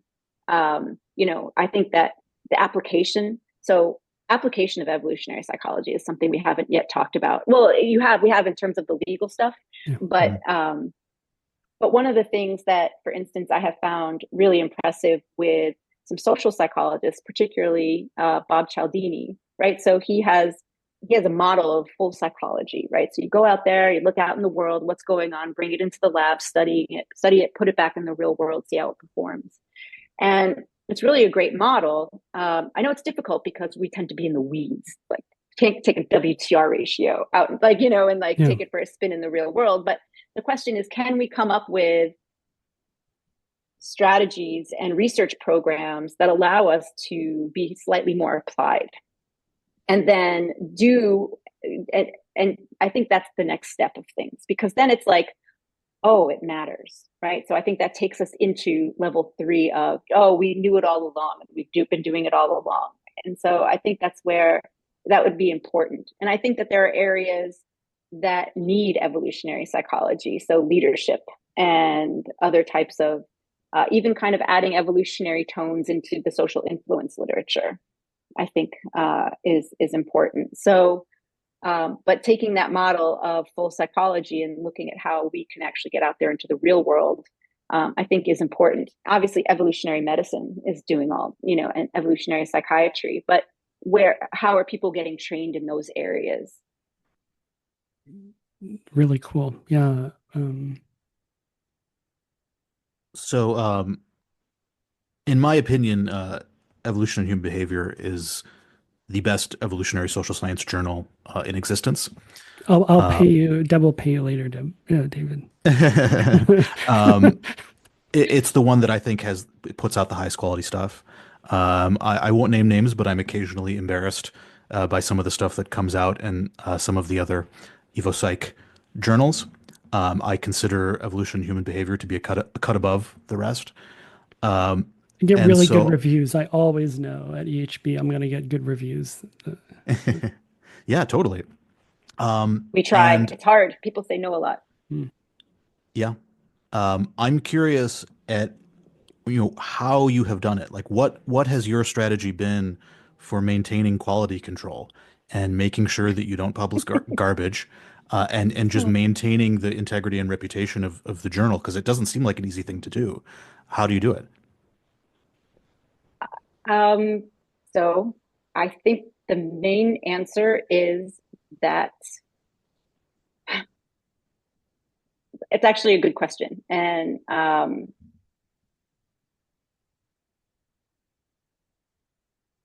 two balancing questions I ask myself. One is, does this push our knowledge in this area forward in a substantial way? Or enough so that it rounds out something that is, that I think people would find interesting. I get nervous about poorly designed studies. And truth be told, a lot of papers get rejected because A, they're not evolutionary. B, there's no rationale for the hypotheses, or the rationale is incorrect, or it's been outdated in the sense of it's been a controversy that's already been established and we've already solved it. So there's no basis for this particular hypothesis. Every now and then I'll get a paper that says, I've got a new theory of human nature. Let me tell you about it. And so, I have a good file drawer of special papers. Or there are figures of this used to happen at the conference too. There'd always be a poster of sort of like glowing chakras. And that doesn't happen anymore, but the early days when there were. Let me tell you, I look over my shoulder now more than I ever used to. I was like, I don't know who's taking their medication this morning or not. So anyway, but the thing is, like, there's also a lot of people like reinventing the wheel, like evolutionary psychology that those Santa barbarians think that they figured out. That's all crap. I've got a new theory. And I'm like, oh, that looks exactly like what I learned. And so I enjoy those. And so, but I'm just happy we've all kind of, triangulated onto the same ideas. But here's actually really where I balance it all out. So I'm an adaptationist, and so I realize there's an adaptationist running the journal. So I'm very concerned about having things that contribute to understanding the design of the mind. Every now and then there'll be a paper that I think, ooh, it's not adaptationist, but boy, is this cool. Like, it's kind of cool stuff. And I will send it out for review as something like extra. And so typically reviewers are like, what is this? No. And then it's usually a decision where I decide whether it goes in or not. And sometimes I've decided yes, and sometimes no. Ultimately, I think about the history of science. And I think about, I am the gatekeeper of some sort, but let the history of science, sort it all out. So if papers come in that, every now and then there's one that's only incrementally, or might have, one study with only 40 people in it, like, but it was done really well. Like, let the history of science figure out whether or not that's something that's going to actually, move forward or not. So I'm very cautious because I realize I'm biased in terms of my view on the world. By biased, I mean discerning. Like I'm discerning in terms of what I think, contributes to cognitive science in that way. So, like, there's a lot of research you haven't seen in the journal. Like, when was the last time you saw a facial resemblance paper? Yeah. And so I'm not saying facial resemblance isn't interesting. I'm just saying that I think that the idea as a kinship system, it's just wrong. It's wrong, and there's good reason why it's wrong. And I'll write a paper as to why it's wrong. And so I just don't think it's a good kinship cue. And I have not been convinced of any of the data. They're explained otherwise. And I just don't, like, if I thought something was, so life history theory is another interesting, like, topic, like, that seems to have taken over the journal in some respect. And I mean, as a scientist, listen, as evolutionary psychologist, I think, isn't that what I do? I'm very confused about life history theory. I think to myself, I'm an adaptationist. I'm concerned about how it develops and how it calibrates. Isn't that what this is? Like, so I get a little bit confused, but I realize there's a vernacular out there. There's people having a conversation. So life history theory gets its papers out there. And there's a whole special issue out there, right, on life history theory that dealt with a lot of the debates. I don't know how much more we need on life history theory, right? So in terms of those types of conditions. And until someone starts, and I've almost like had it up to here with it. So until someone actually gives me a model of what the hell they're talking about, like, I'm just like, I've let you guys play around enough. Like, hasn't someone come up with a model? Like, what is this that we're talking about? If I can't imagine a model, that's kind of one of my litmus tests of like, is this a thing? Is there there? And so, but again, I would say if either of you stepped into the role as editor, it's not that difficult to see the kinds of papers that are, there's certain ones that you're just like, that's not off topic. It's just not even wrong. And then there's some ones that are like, it's good, but there's problems with it. And I guess this is what I wanted to say. I'm getting older, and so I'm getting softer in my older age. But I believe that there are a lot of papers that are valuable, and they might not have gotten it all right, but they've gotten a lot of it right. And that's why I say the history of science will start to kind of shape all of it up. Meta-analyses and other techniques and other AI functions that have yet to be born, we'll try to kind of sift through all this stuff. But so long as it's been done in good faith and actually done well and can be replicated, like even if there's a little theoretical, like I wouldn't have written it like that, but I would have come up with this hypothesis, and there's not like, so long as they include nods to those kinds of things, I tend to be very happy with getting people's hard work out there. And so I see it as a gatekeeper, but also promoting the next generation of scientists, right? So making sure that there's publications that are getting junior scholars jobs. What do you think is the challenge for not our generation collectively, but those young junior evolutionary psychologists or people who maybe are outside or adjacent who are going into it? If you had to say something to them, or like what do you think their mission is in their cohort? I would like to see greater engagement with the information processing side of things. Mm-hmm. I think a lot of good evolutionary psychology gets done without it. I think better evolutionary psychology can get done with it. Mm. I don't know if that's just because that's what I like. So it's very possible. So, and I fully admit that, and I'm very self-aware. So I just want to, like, I fully understand that I have these biases, but the next generation of scientists, of evolutionary psychologists, it's really critical they understand the level of cognitive program. And that's what's important. My goal at EHB is to potentially try and publish some of the greatest hits again. So the war paper, so I'm looking for everything. I'm digging through drawers, like, we have, if there's an anniversary coming up of a particular paper, like I would love to have a discussion between, and I'm hoping this paper by Nicholas Baumard is actually on culture, instigates a conversation about culture, because I think that would be a great back and forth between like Rob Boyd, Pete Richardson, and Lita and Pascal, and so being able to have that conversation. The thing that frustrates me a lot is, why haven't we moved past this learning and culture speak? I couldn't be more frustrated by it. Like it's due to culture. I just want to be like, I don't know what that means. Like, I don't know what, like, give me, like, flesh that out, like, yeah, at all. like, and I what's more, more importantly, like I'm more frustrated with people being rude to me for for actually asking that question, Right. of saying like, what, like I'm on board, like I understand, like I get what you say culture is, but that something to be explained? That's not an explanatory, that's not powerful as an explanatory force. That's to be explained. Yeah.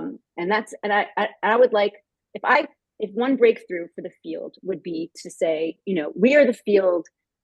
Evolutionary psychology is the field of culture and learning, and we specify how all that happens. Like, I adopt all their language and start using it. It's like they forget the adapted mind, psychology and the generation of what, like, Yeah. Culture. Yeah. that's exactly. And it's like, I'm frustrated when people are like, you don't consider culture. It's like, no, we're the science of culture. And that's what I'd like to see people take, but from a cognitive science perspective. So that's what I'd like to see far more of. So I think there's a lot of room to grow there. And I'd love to see it spread into anthropology. I'd like to see us take back anthropology and actually have a real science of anthropology. Yeah, we've actually, I've been struck with, because the way we've been, David and I have been doing this is just inviting interesting, fun people, that, especially people who are either well known, like yourself, or maybe even some people who were less well known, especially for people who are not monetizing EP on the internets or things like that. And a lot of Hey, people don't fault people for monetizing. No, you we cannot will. fault people for Please monetizing. please, we might have a Patreon by the time this comes out, so or better, no, for sure, no, not at faulting at all. But I mean, what I mean by that is, my point is, we've had a lot of anthropologists on. Like I've been struck with how much, and maybe this is part of, John Tooby was in an anthro department. The CP was in an anthro building. So much. I was an anthro minor. If you look down in the CP, in the same way as UCLA, David, right? I mean, you were talking about, it's just anthro-psych, sociology, communication. I mean, it's really in the water, and you really lose something. And Deb, I mean, I talked about this a little bit before, but I have been, after I left UCSB, I was other places, and if I was in a psych area department where there was not anthro, people would just say things, and I'd be like, I became the amateur anthropologist, or I'd be like, no, actually, there's a culture where this isn't true, right? Like, you're not getting at human nature, you're not getting at the level of the underlying design. You're assuming things that are very particular to a particular culture. So yeah, no, there's been a lot of, to have anthro connected, I think, is even showing up in this, and even what we're doing here, more than I even realized. Well, that's good. I mean, I've been reading a lot of Tubi's edge pieces, but those are bangers. Really, they're all bangers. Yeah, I know. I made a little booklet of them, and so they're fantastic. Yeah, and so it's the idea that you're not looking at the right layer. So the right layer and the universality is going to happen at the layer of the cognitive programs, right? Not at the layer of whatever is manifest. And so. Yeah, it's such a deep principle, that layer of invariance. Dave and I talked about that one of the episodes, just like understanding what it is. That's such a deep insight that I think John put so well. What you just said, it's so easy to say, but it sounds kind of jargony, but that you have to capture the right layer, the right level to find the principle. But to get there, you need to consider biology and physics, and it's like, and I would love to see the social sciences slightly more well versed in those areas. And I don't mean any type of like reductionism. I don't. I think that there's a lot of things to be studied at all different levels of organization, but I think how could it hurt, right? And so, in any case, I think that's one of the things I've liked most about EvPsych is the physics of it. And that was something I'm always, John even said he wanted to be, or thought about doing physics. I think, I don't know, you tell me, Deb. You guys did a sort of tribute thing for John in EHB. Is that right? I think I can. Yeah. Yeah. No, it was I tried to coin. I don't know if it's going to take, but kind of the modern cognitive synthesis, right? Which is what I'd like to think of EP as, right? So it's not the modern synthesis, it's not the cognitive revolution, but it kind of joins the two into the next big thing. So That's the modern right. cognitive synthesis, you should start using that term. Yeah, modern cognitive synthesis. I'll say it a lot. I like that. Was there anything in the course of doing that, you know, John passing away, we've been reflecting on a lot about that. Was there anything in the course of doing that special issue that sort of surprised you, or was there anything that sort of stood out that either was like, oh yeah, no, that's John, and that's something I want to like embody going forward? Like, for example, I mean, you know, I think this is normal when somebody passes away, you think about like, okay, there's a hole in the universe, their shape, and what there's certain things about them that need to continue, and what in my measly way can I do? Like, you know, that's something I've been thinking about. And what did you come up with?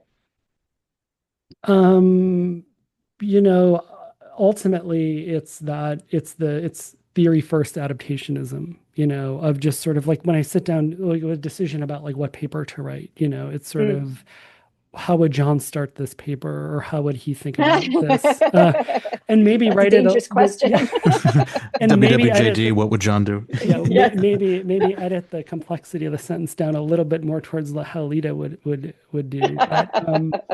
But I like to think, you know, I heard on the YouTube video, like Marvin Minsky talked about, like he had a couple people in his head, when he would write a paper, like he would sort of channel different people, like what he learned. He said what he learned from working with people, like very famous people, was how they thought. And so when he writes something, he's like, well, you know, how would Isaac Asimov write this, you know, or people like that. And for me, like I have a Tubi, you know, like what would Tubi write here? Or how would he think about this, for my part? And I think that for me, that is as David kind of laughed about one episode or a couple ago, you know, start with the Big Bang first. Like I think one of the things for me, listening to John, and I watched some videos again after he passed away just to like listen to him. It's really, for me at least, the huge distinction was without EvPsych, and John really did this thing, was you don't accept the built-in assumptions of the world that are delivered by our folk psychology. So something is intrinsically beautiful, you know, like, no, you're not allowed to think that. You have to start replicator dynamics. So there's no such thing as beauty. You have to build beauty. Beauty has to be explained. It's just like what you said about culture. And so for me, what John really did was just eviscerate the idea that you can have a good science that starts assuming that beauty is intrinsic and doesn't need an explanation and doesn't even need a definition. It's just obvious, you know, and that idea that you have to take everything, you have to deconstruct every psychological essentialistic idea, to replicator dynamics, to a relationship out in the world, and build it up that way. For me, that's what John was embodied, I think. Like that's my 2 cents. Yeah. You know, Brad Duchesne, who was in the lab maybe before you got there, he said something if you can imagine, I actually read his comprehensive exams in my second year, so because they all got kind of passed down. But he had a great saying that I think embodies a lot of John. He said, you know, there's no such thing as a computational free lunch. And I remember that. It's a great saying, but the idea that nothing comes for free here. And so if you're not specifying how it happens, then you've missed something, or something's incomplete. And so I was working on the Disgust stuff with Josh Hyber for a while. And we had, you know, the 3 functions of disgust. And we talked about, at that point in time, it was, you know, pathogen, sexual, and moral. And I'll tell you, that paper actually was 2/3 done for a very long time, because pathogen disgust, sexual disgust, was very clear as to, I hadn't started modeling anything, but it was very clear, at least in my head, how one possibly could. But the moral disgust, I was like, I don't even know what to begin. You know, like this is, And then Carlton and I got the book deal to write Objection. And then we started off, and there was actually a whole different book before the one that came out. It was basically Pathogen, Sexual, and Moral. And then we started to write all of it. And I got to the moral section and I was like, well, first off, I realized Pathogen, Sexual, that wasn't exactly, the sex stuff worked, but it was more, the pathogen was the eating. It's food psychology and contact psychology. But then when you start to write about the moral disgust, I was like, in the same like nitty gritty information processing way, thinking about like how I would build it. I came to a complete blank. I was like, moral disgust. I was like, I don't even know what the inputs are. Like, I don't even know what the external inputs are in order to kind of generate this moral disgust. I was like, I'm thinking about this all wrong. And so then I just kind of, and that's when I read their Groups in Mind paper. And that's, and that started me off as on a completely different, that's such a great paper. Like, that's the key. That's like the key to the universe. And so, but I would say that's what got me thinking a lot about social value in these moral projects and how disgust can kind of get in there that way. But with John, listen, I mean, you asked me about the EHP special issue. I'll be honest with you. I'm like amnesic. I think it was so traumatic. It was traumatic. It was emotionally stressful. Had a lot of other stuff going on in my world. And I just don't, it's like losing a parent. It's like, how do you, it was substantial. It was profound. And it's like, I still can't believe it. Like, I didn't really get to talk to him except at conferences, but I knew he was out at work. So in my mind, I'm like, he's still working somewhere. Yeah. We'll see that book someday. Yeah, exactly. But it's really sad. But for me, I think the tradition that I, it is the physics of it, right? So really kind of breaking things down in terms of not assuming anything, assuming nothingness. And so that's how I come to altruism too. Like, we're not killing and eating each other. So let's start, instead of like morality is cooperation. I don't want to start there. I want to start with, how come we're not killing and eating each other? I'd rather start there and kind of come from a very different angle. And I think that his perspective allowed us to kind of, entertain that stuff. But his idea of entertain all hypotheses, right, and start from all angles, I think was also something that was pretty critical. But it's super sad. But then, listen, you have Don Simons, Don Brown, Knapp, and then more recently Helen Fisher. It's just a lot of folks, from the general area. So I think traditions need to, we're at a new stage of like, oh my gosh, like there's a lot of ideas, and suddenly now like there's people who are not around to discuss them with. How do we make sure that they get memorialized and cataloged so that they can be taught? I think that's new for our field right now, that this is kind of what's happening. So the idea of this podcast is fantastic. And David, I know you have your, everything is bullshit, which is fantastic. But the idea that these ideas are living on in a variety of different ways, and so being more creative and doing things like this, I think is going to be great. And there are other folks doing podcasts, interviewing people from evolutionary psych, but doing this, I think is a great service for the field and for students who actually are going to get to hear from folks. Yeah, it's strange to think. I know John had he had something. Everything we think is right is wrong, or something to that effect on his computer. Feels like that every now and then. Hey man, everything is bullshit is just echoing that. That quote, exactly, really. Exactly. And the other one I remember was that the truth. Like every generation of scientists, like the truth resides way further out than any, fight in science typically is. So there's usually like two sides to a scientific debate. And usually the argument is, well, truth is somewhere in the middle. And, I'm not putting it eloquently, but the idea is that actually reality is so far outside the bounds of what either side is arguing. And that was another thing that, John, he just always had that wry smile of sort of, I think whenever he sort of saw that, there'd be like a student presenting something and there'd be a debate, and then John would just sort of have his wry smile and sort of proceed physics first to say why, in fact, probably the whole debate doesn't capture in a nice way, like not in a deflationary way at all, but just sort of like, no, in fact, the reality is way further out than we think. Yeah, I think he will be missed. He will be missed. So no, but the edge stories are, stories literally from the edge. I think it's great because that's him raw. That's no peer review. It's no Lita, like, you can't say it that way. It's just pure raw, John. Yeah. Yep. You get the raw, you get those lists. My favorite part of the To Be Cosmades writing is they'll have a list of examples to illustrate a point, and the list will always go on 5 times longer than you expect it to. And you see that especially in his edge pieces. He just the deliciously long, winding lists of examples. That's something that I've tried to emulate a bit in my writing, but I was always the lists. Yeah, I've always been a fan of that rhetorical technique. No, it's good. I think the one trap we all have to be careful about is not writing exactly like him. Like, I think we need to write for like, exactly. Mere mortals. And so that is true.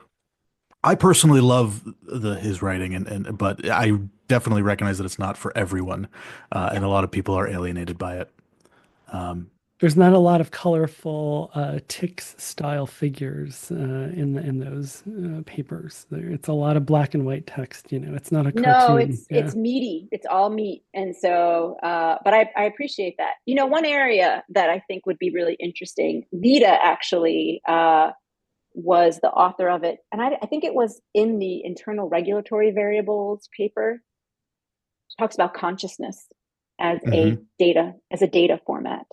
Mm-hmm. And so, I mean, she's busy doing a whole bunch of other stuff. The idea of asking her, hey, do you mind writing that up as like a bigger, piece? But I would love to see at EHB, like someone tackle, consciousness as what does it mean that consciousness is a data format? Like, that's just like, that's really kind of a cool sort of, like there's certain things that that are required to be noticed. I don't know. It's very interesting. And so I would love to see that. But then, Dave, you are tackling free will. Do I have that right? Yeah, I just wrote the response to the reviews at Psych Review. We'll see what happens with it. But because I don't mind negative reviews, but the negative reviews were actually like inaccurate, right? So it was a pretty that's what you get for not going to EHB. No, exactly. I'm actually writing an EHB. I'm actually writing a paper for EHB right now. So the title is The Evolution of Autonomy. So looking forward to reading that one. Yeah. Speaking of conscious, I'm taking a crack at it. I have a by paper. By being being conscious first and foremost. Although occasionally I like to be unconscious in the evening if I can manage with my daughter. But sleep is hard to come by. Yes, it is. But yeah, no, I got an outline. I got a theory. I got maybe 20% of the paper written. That's great. Yeah. So I look forward to it. Well, then I see this is the fun part about it. And so having fun with ideas, and I think floating things and seeing where they go. I have no problem with EHB publishing all theoretical stuff. Like, it doesn't need to be like, as long as it's good and interesting, like there's no limit. People are always like, can I write it? Is it okay if it's theoretical? I'm like, it's great. It's fantastic. Like, like this is the theory journal. Like we should be making sure we pin down a lot of stuff solidly here. So I find that interesting. But in terms of I'm just curious, Dave, what you think about. I've been very interested. So obviously in the morality stuff, but will and responsibility, like terms like responsibility and blame, just to take two. Yeah. Like, if it's the case that there's cause and effect in the universe, And if it's the case that you couldn't have done otherwise, like you just all lined up, like cause and effect, like you just wind up toy, there you go, there's Deb. And so you can predict what she's going to do in an hour. Yeah. That would be me. I'm talking about myself in the third person, not good. And so I would say, where did these terms come from? And if I had to fit them into my framework about what I thought morality was and social value and coordination points and all this stuff, then they're really just ways of allowing people to easily coordinate. It's just, I mean, so what would it mean to say that a person who does something wrong couldn't have done otherwise because the universe was set in motion and atom A affected atom B, like, you know, like in a exactly causal sense. Yeah. Then you can't blame anyone for anything. And responsibility is bogus and weird. But because we seek and are thirsty for ways to figure out how to go after people, that these are fantastic terms that hook into the psychology of you're responsible, that's blame, this, you know, like, and so, but I guess I'm wondering, like, is that what those words are? Just easy coordination points? Yeah, I think, I mean, yes, I think there's an additional thing, which is that it's about intervention and what can be intervened upon in particular ways. So, for example, if I'm treating you not well, Deb, my welfare trade-off ratio is too low for you.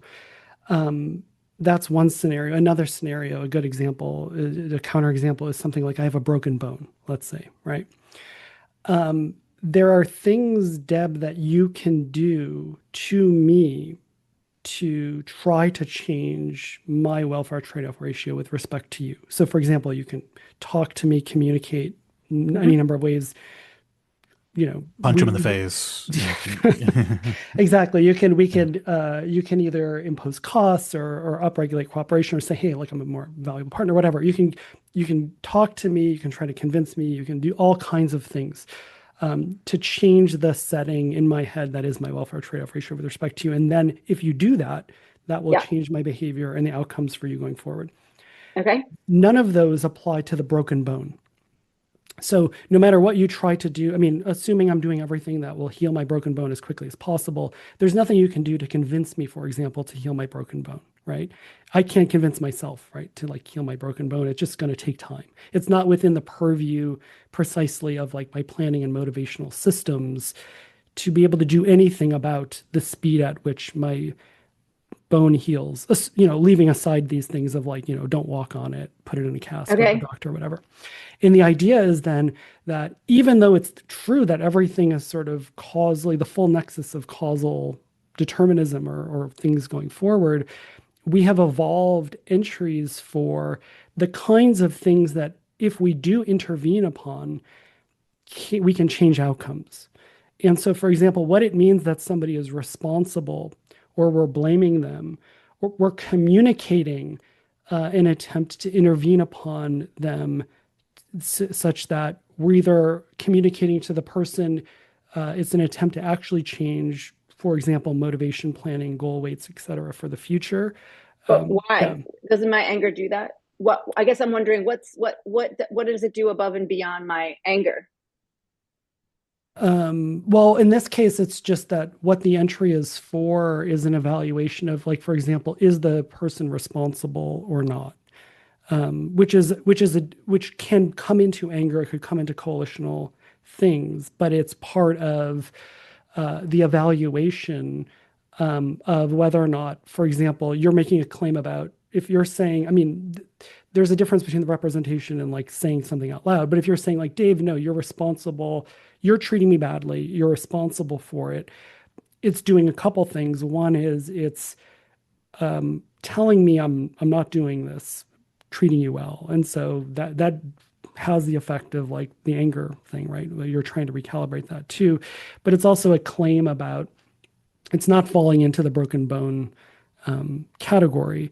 And that might be if you're saying it out loud, that's also, that gets into this coalitional thing, right? Where, and this is where you have groups of people who differ in sort of saying like, should we are people who commit crimes responsible? Meaning, is it efficacious or moral to use punishment to intervene upon them to try to change how they behave going forward? And so, so the attribution that somebody's responsible entails certain implicit, often consequences, like we should punish them or do something different as them as an individual, as opposed to like social thing, right? Like, so change social institutions. So there's people who aren't desperate enough to rob people versus you have to punish somebody severely so they don't punish or they don't rob again.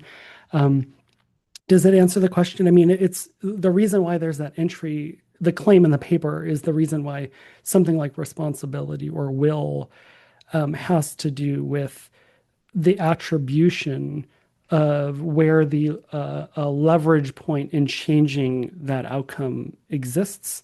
And there's strong selection pressures on, or there would be selection pressures to sort of note the WTR kinds of things that you can intervene upon by planning and deliberation and things, motivation, versus things like broken bones, roughly speaking. Right? I am going to have to be further convinced, because I guess I see what you're saying. Yeah. And I guess what I'm thinking is, I don't care about your rehabilitation. Mm-hmm. I don't think blame and responsibility are for your rehabilitation. I just think it's for my usage to coordinate people to come after you. Like, and if you're responsible, and then we can get rid of you and ship you off to an island, there's no rehabilitation there. There's no chance of like but I do wonder the extra thing that you're talking about. We agree in terms of it's a coordination thing, but the idea that it's a mechanism that then says it's for your readjustment, your re-education. Yeah, I mean, I think I don't disagree. I mean, let me be clear. Like, I think there's a larger the attribution that the agent is responsible is the full subset, but then that might apply to like your child, and your child, the planning and assessment systems that led your child to get injured, the attribution they are responsible for getting hurt as opposed to it was an accident or somebody else did it to them, then evokes in you hey, by the way, the causal chain of things. You should have paid attention to this, pay attention to it more.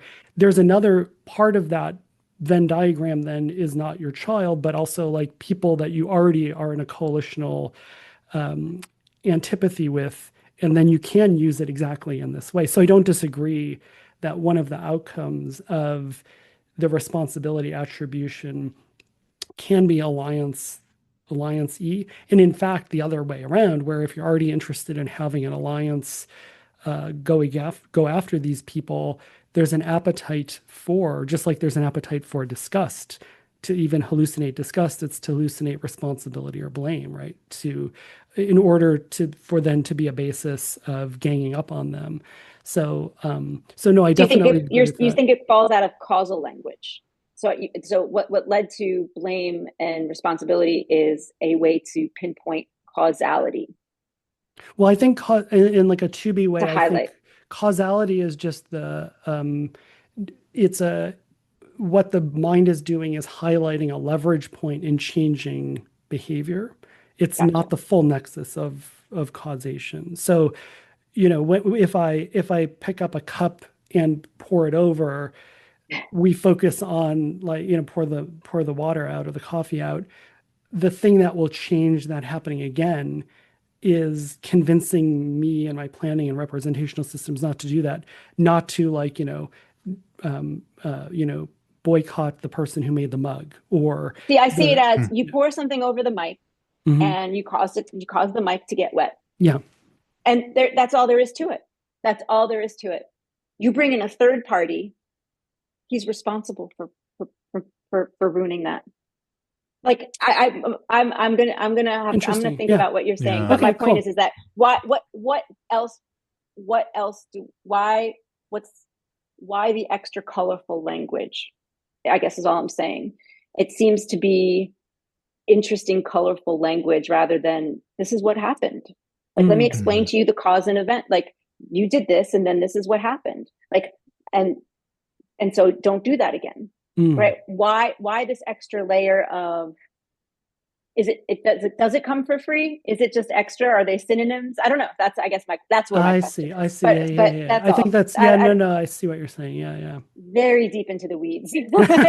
No, it's fun. It's fun to think I about. mean, it's almost co-opting this language of ownership. Like to be responsible for an action is almost to own the action as a possession in the same way that, if I I'm responsible for the behavior of my dog. If my dog bites you, I'm responsible. I own the dog. And so I should be held responsible if the dog bites you. And it's almost like applying that ownership psychology to the behavior itself. The way I'm thinking of it and translating your ideas in my head, Dave, is just to have free will and to be responsible for my actions is just to be responsive to incentives. And if I am responsive to incentives, then it makes sense to incentivize me. It makes sense to offer rewards and punishments to change my behavior. And if I'm not responsive to incentives, if I'm just behaving compulsively or helplessly or under the influence of a drug or someone who has a gun to my head, then it makes no sense to offer rewards and punishments because they're going to have no influence on me. So what it means to be free and responsible is to be the type of agent that is sensitive to the types of rewards and punishments that others can offer.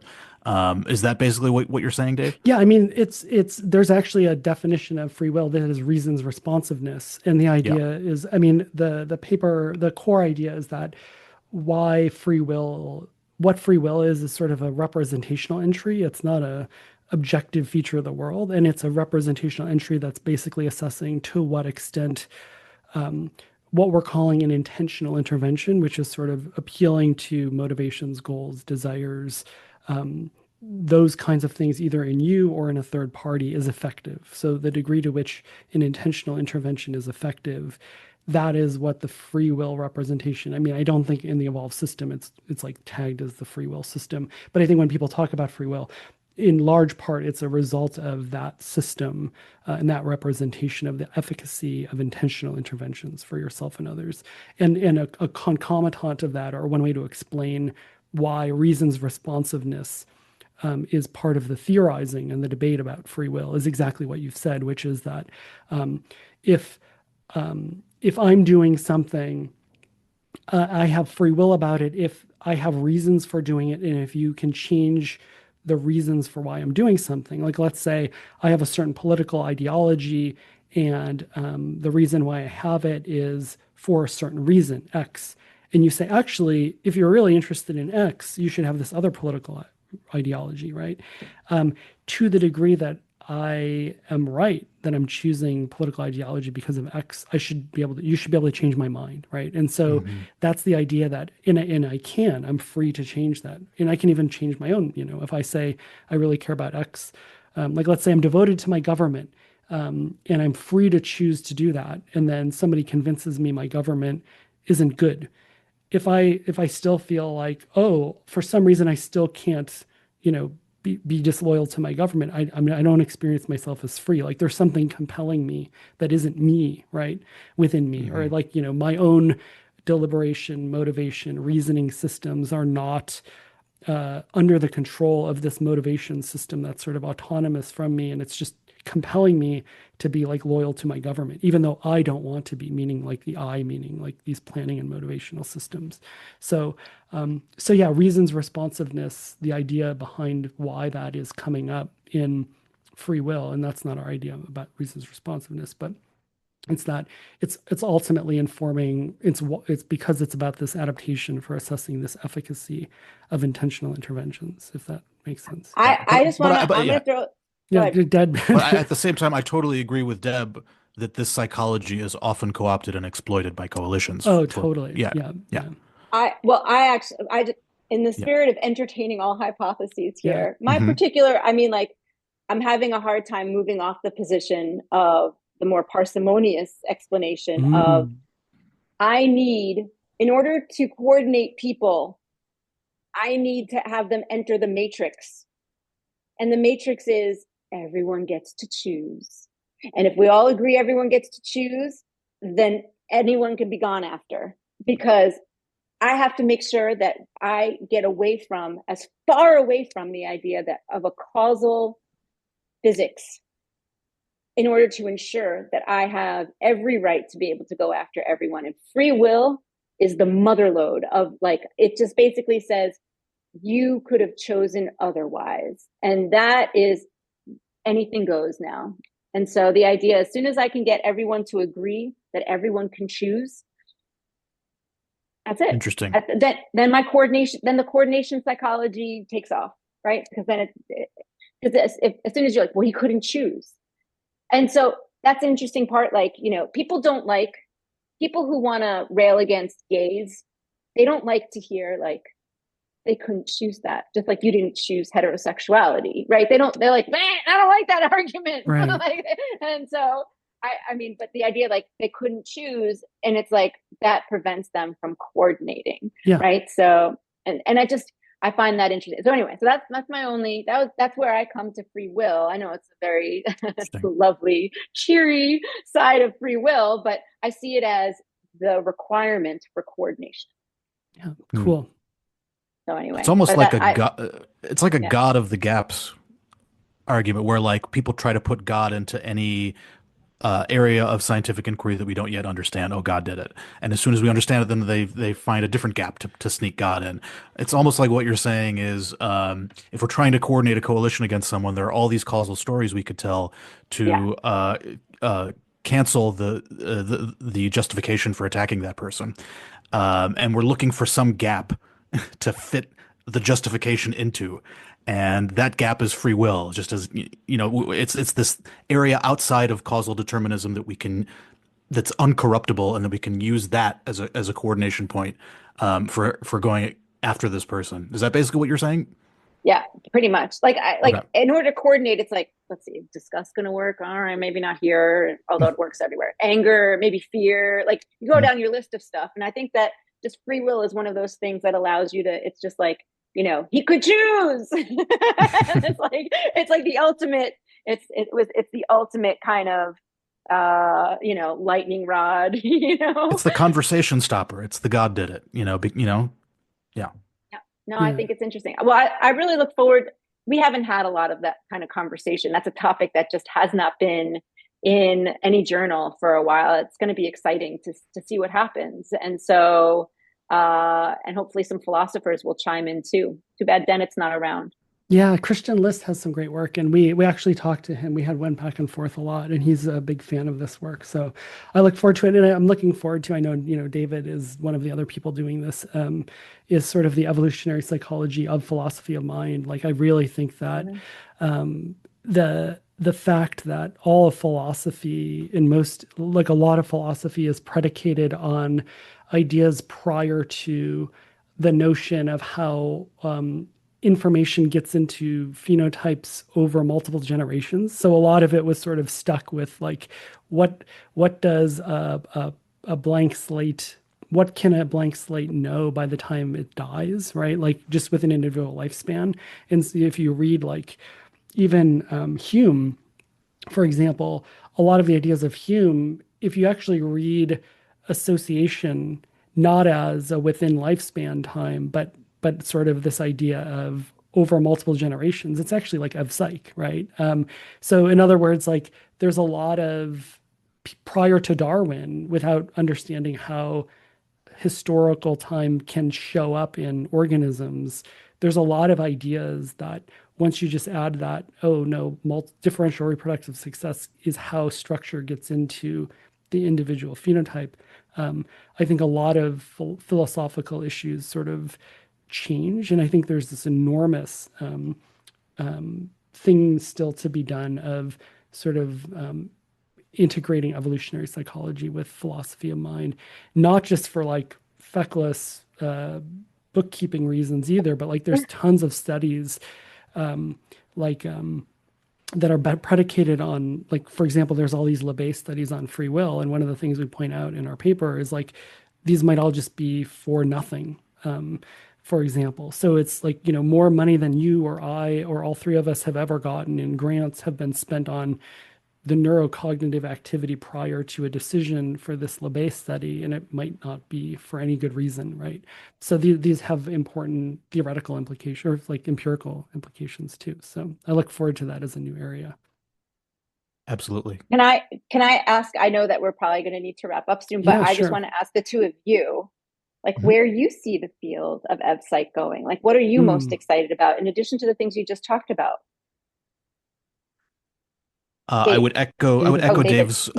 I'll start. Yeah. I would echo Dave's excitement about using evolutionary psychology to shed light on philosophy and philosophy of mind. I see a large part of the discipline of philosophy as making arguments that appeal to intuitions, while the philosophers are in the dark about the origins of those intuitions.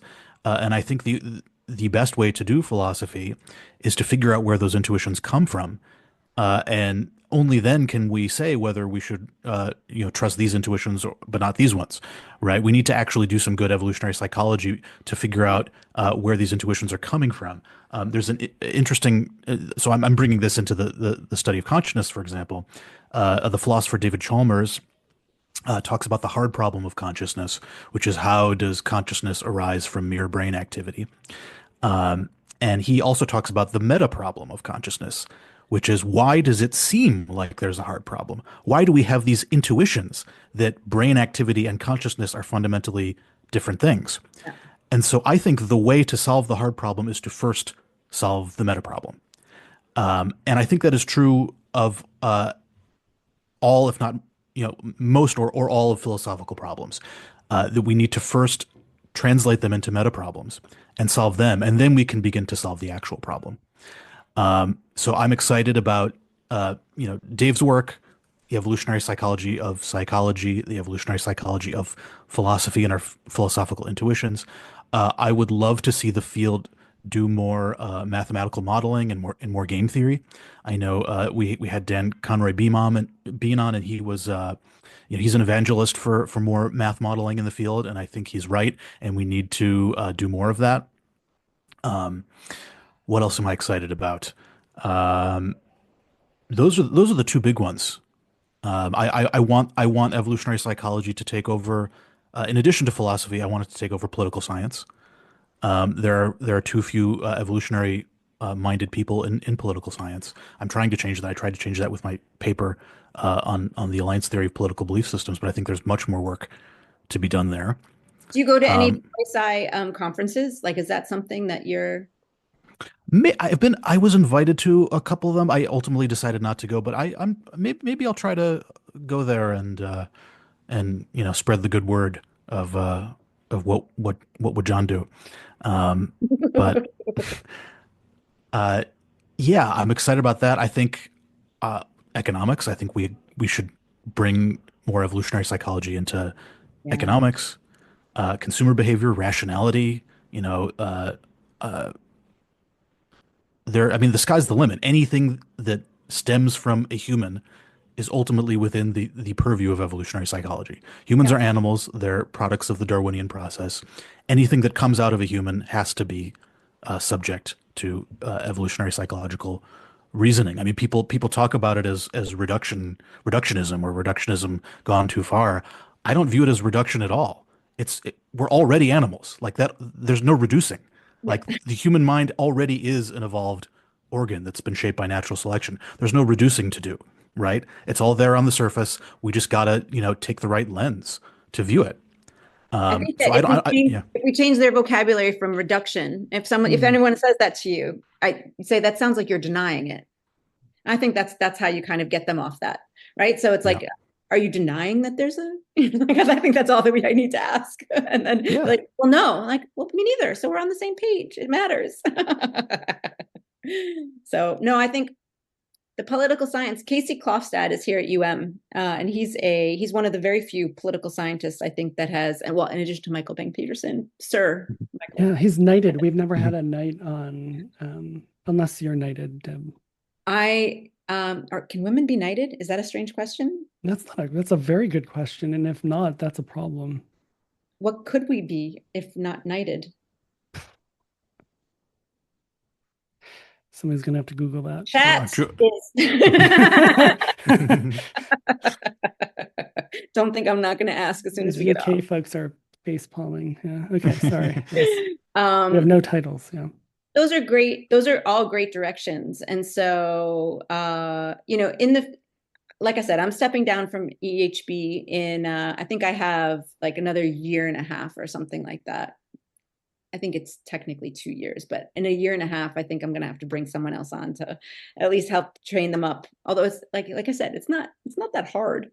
It's just time, a lot of time. And so, but if you, in the meantime, in the next 18 months, you want to put something together on this philosophy, political science, economics, even a hodgepodge of ideas, or evolutionary psychology into the future, like, please take me up on that offer. I'm concerned that the next, whoever takes it over after is not going to take the time to do some of these special features.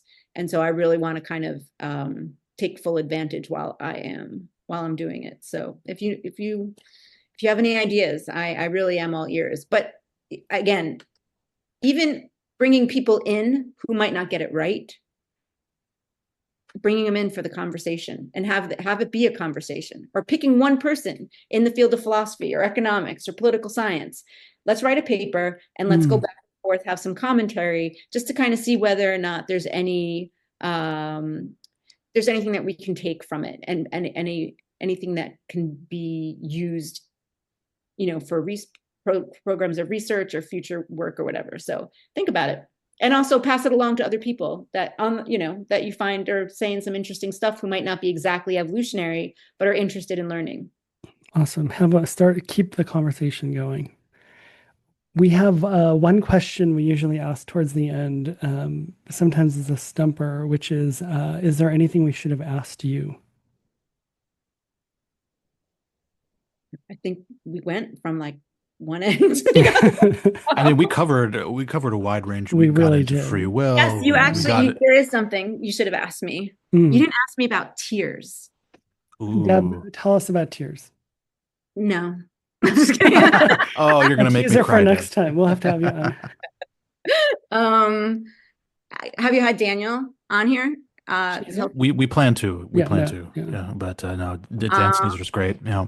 Well, I'll tell you this is why being at EHB was so fun, is because Asmir Gorsanin, I don't know how to pronounce his last name, so I apologize for messing that up, but he's done a lot of work on tears, and he was talking about how emotions, adding tears to emotions makes them a little bit easier to recognize and so forth. But I was reading through his paper and it dawned on me, like, this is WTR. Like, it was just like, it struck me over the head, and I'm like, but I have no time to do it. So I like, Daniel, like, do you want to start a project? Because he's so good at thinking about stuff and putting stuff together and writing stuff up.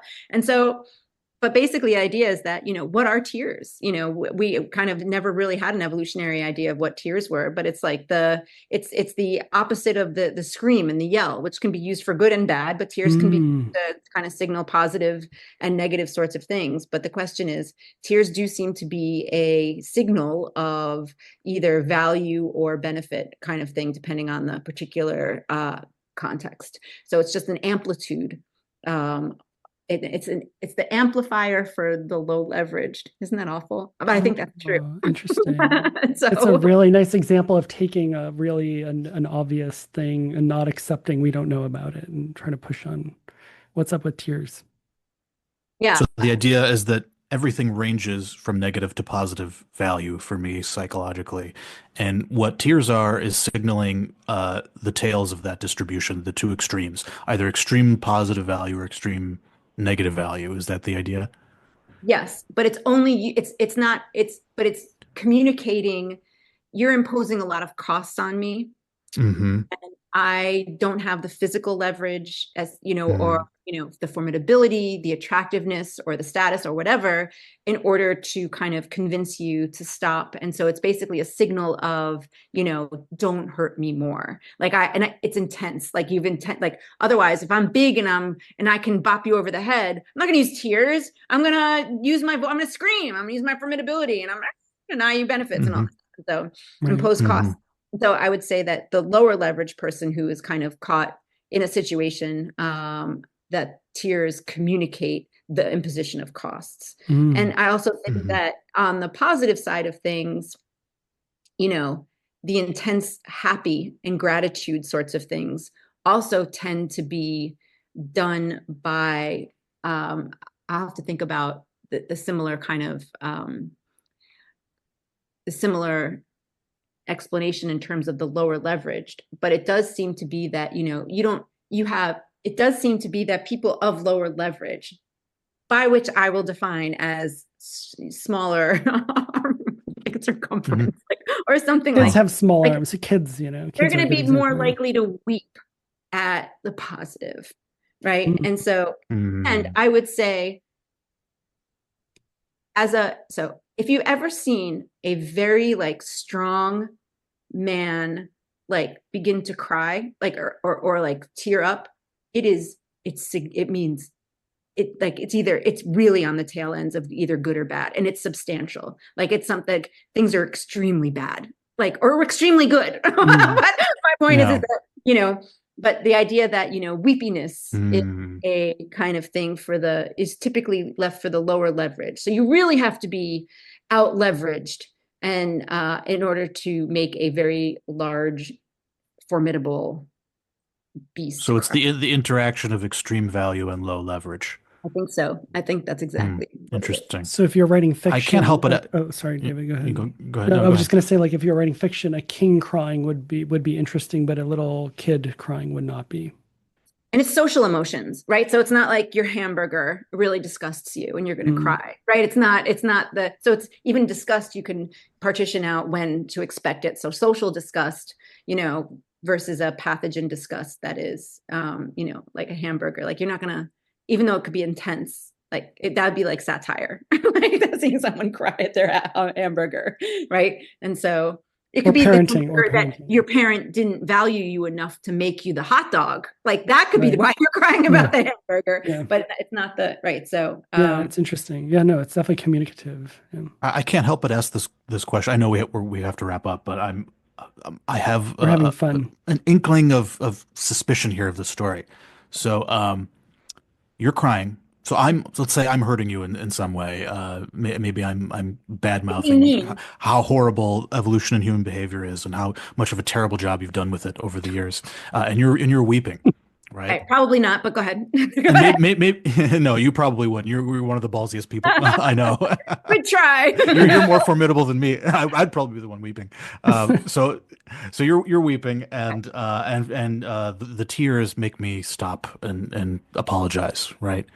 Why? Why should that work? Like what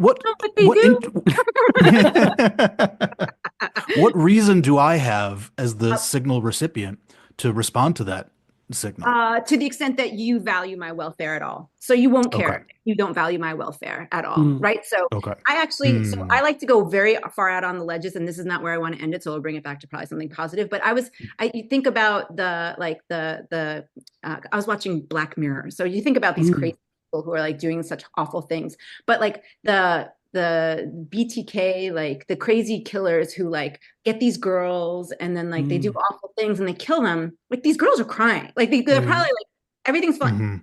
I don't care. Right. So the tears aren't doing anything. So like if I don't have any empathy or idea of your welfare or any, I don't care about your, it's, to me, it's funny. It's like strange. That's a strange kind of reaction to be having. Like, you think I care. Like, and so that's gross. Yeah. I know. No, but I'm saying like that's an example of morality, disgust right there. I just felt the gross, the use of morality, using disgust in morality. But no, it's right. Yeah. I see. So it's so it's a signal of the magnitude of the harm I'm inflicting you that I might not have been aware of, and it's really only going to work on me insofar as I do value your welfare, and if I don't, the tears aren't going to work. That's right. Okay, interesting. Cool. So, I mean, and that would be like if you ever saw your enemy crying, it's like, it's not, it's like, not that I've ever done that. Yeah, here, let me lick them. Ooh, taste those sweet tears.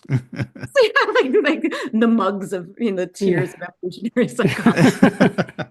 We should sell those for speaking of monetizing. We'd make a lot of money. Yeah, I mean, you talked at the beginning of the episode about you fantasized about having the ski chalet and the Porsche. Maybe this is your ticket. Good throwback. I'm writing a textbook. Isn't that the way you do it? Yeah. Well, I hope so. That would be great. It would be great if you can reflect on your life and you got the Porsche and the ski chalet and the sweet evolutionary psychology gig together. That would be That'd be Well, actually, something. I'm starting up a separate business that will hopefully bring in the money and all the funding for our research. So that's Okay, Oh, nice. cool. No so regrets. I'll tell you at HBES. That's Okay, not good. That's wonderful. Yeah, we'll see. I'll get Awesome. into this. One thing John Tooby always said was that as important as any of his theory papers, as good as they were, as long as they were good, as important as those were, the most important thing he produced was students. And Deb, you are one of those students, and we that's like a way of saying thank you for existing. Your work has been incredibly important. And this field would not be what it is if you did not exist. So thank you for everything you've done and all your service to the field. Thank you. Well, listen, I couldn't be more grateful. I mean, how lucky are we that we get to do this? Yeah. So quite a life. So thank you for having me on. It's been a pleasure. We should do this every week. This was so fun. Yeah. Yeah, we're trying to. We'll have you so back, I'm sure, We'll yeah. definitely have you back. David, we finished up another episode, and we haven't had enough reviews, so we're encouraging people to submit content. Even Yes. mention, like what you would like to have on the. Yeah. If you have any ideas for topics, for bits, for people to bring on, anything you'd like us to do in an episode, if you want me to sing I Will Always Love You, I'm happy to do that. Just, give us some feedback. I didn't know you. Oh yeah, you sing. I didn't know that. Yeah, I'm actually a really great singer. Is that a joke or is it for real? No, but you do sing. You are a singer, aren't you? Like you did the music for this. That's true, but that was not singing. That was synthetic instruments. But don't you, when you were in another band, were you the singer in the band? I was not the singer. I actually don't have a very good voice. Okay. I can maybe muster a tune, but it's not very good at it. If we get when we reach $1,000 a month, David will sing on Yeah, Patreon. totally. That's a great incentive for you. And If we make 1,000, if we get 10,000, I'll sing whatever you want. 10,000, I will sing, and you really don't want that to happen. I think we may have just disincentivized our listeners. Wait, I'm confused about how this works. So you want a good thing to happen? And I'm confusing the carrot for the stick. Okay. Oh yeah, that's no, that's the thing. If you don't give on Patreon, I'll start singing. That's the there you go. I got Okay, it. now we Okay, got now I the understand. incentives right. Okay, good. All Okay. right. Now I understand how coordination works. Okay, good. Yep. Got it. Well, thanks for listening, and we'll see you next week. Bye, David. Bye.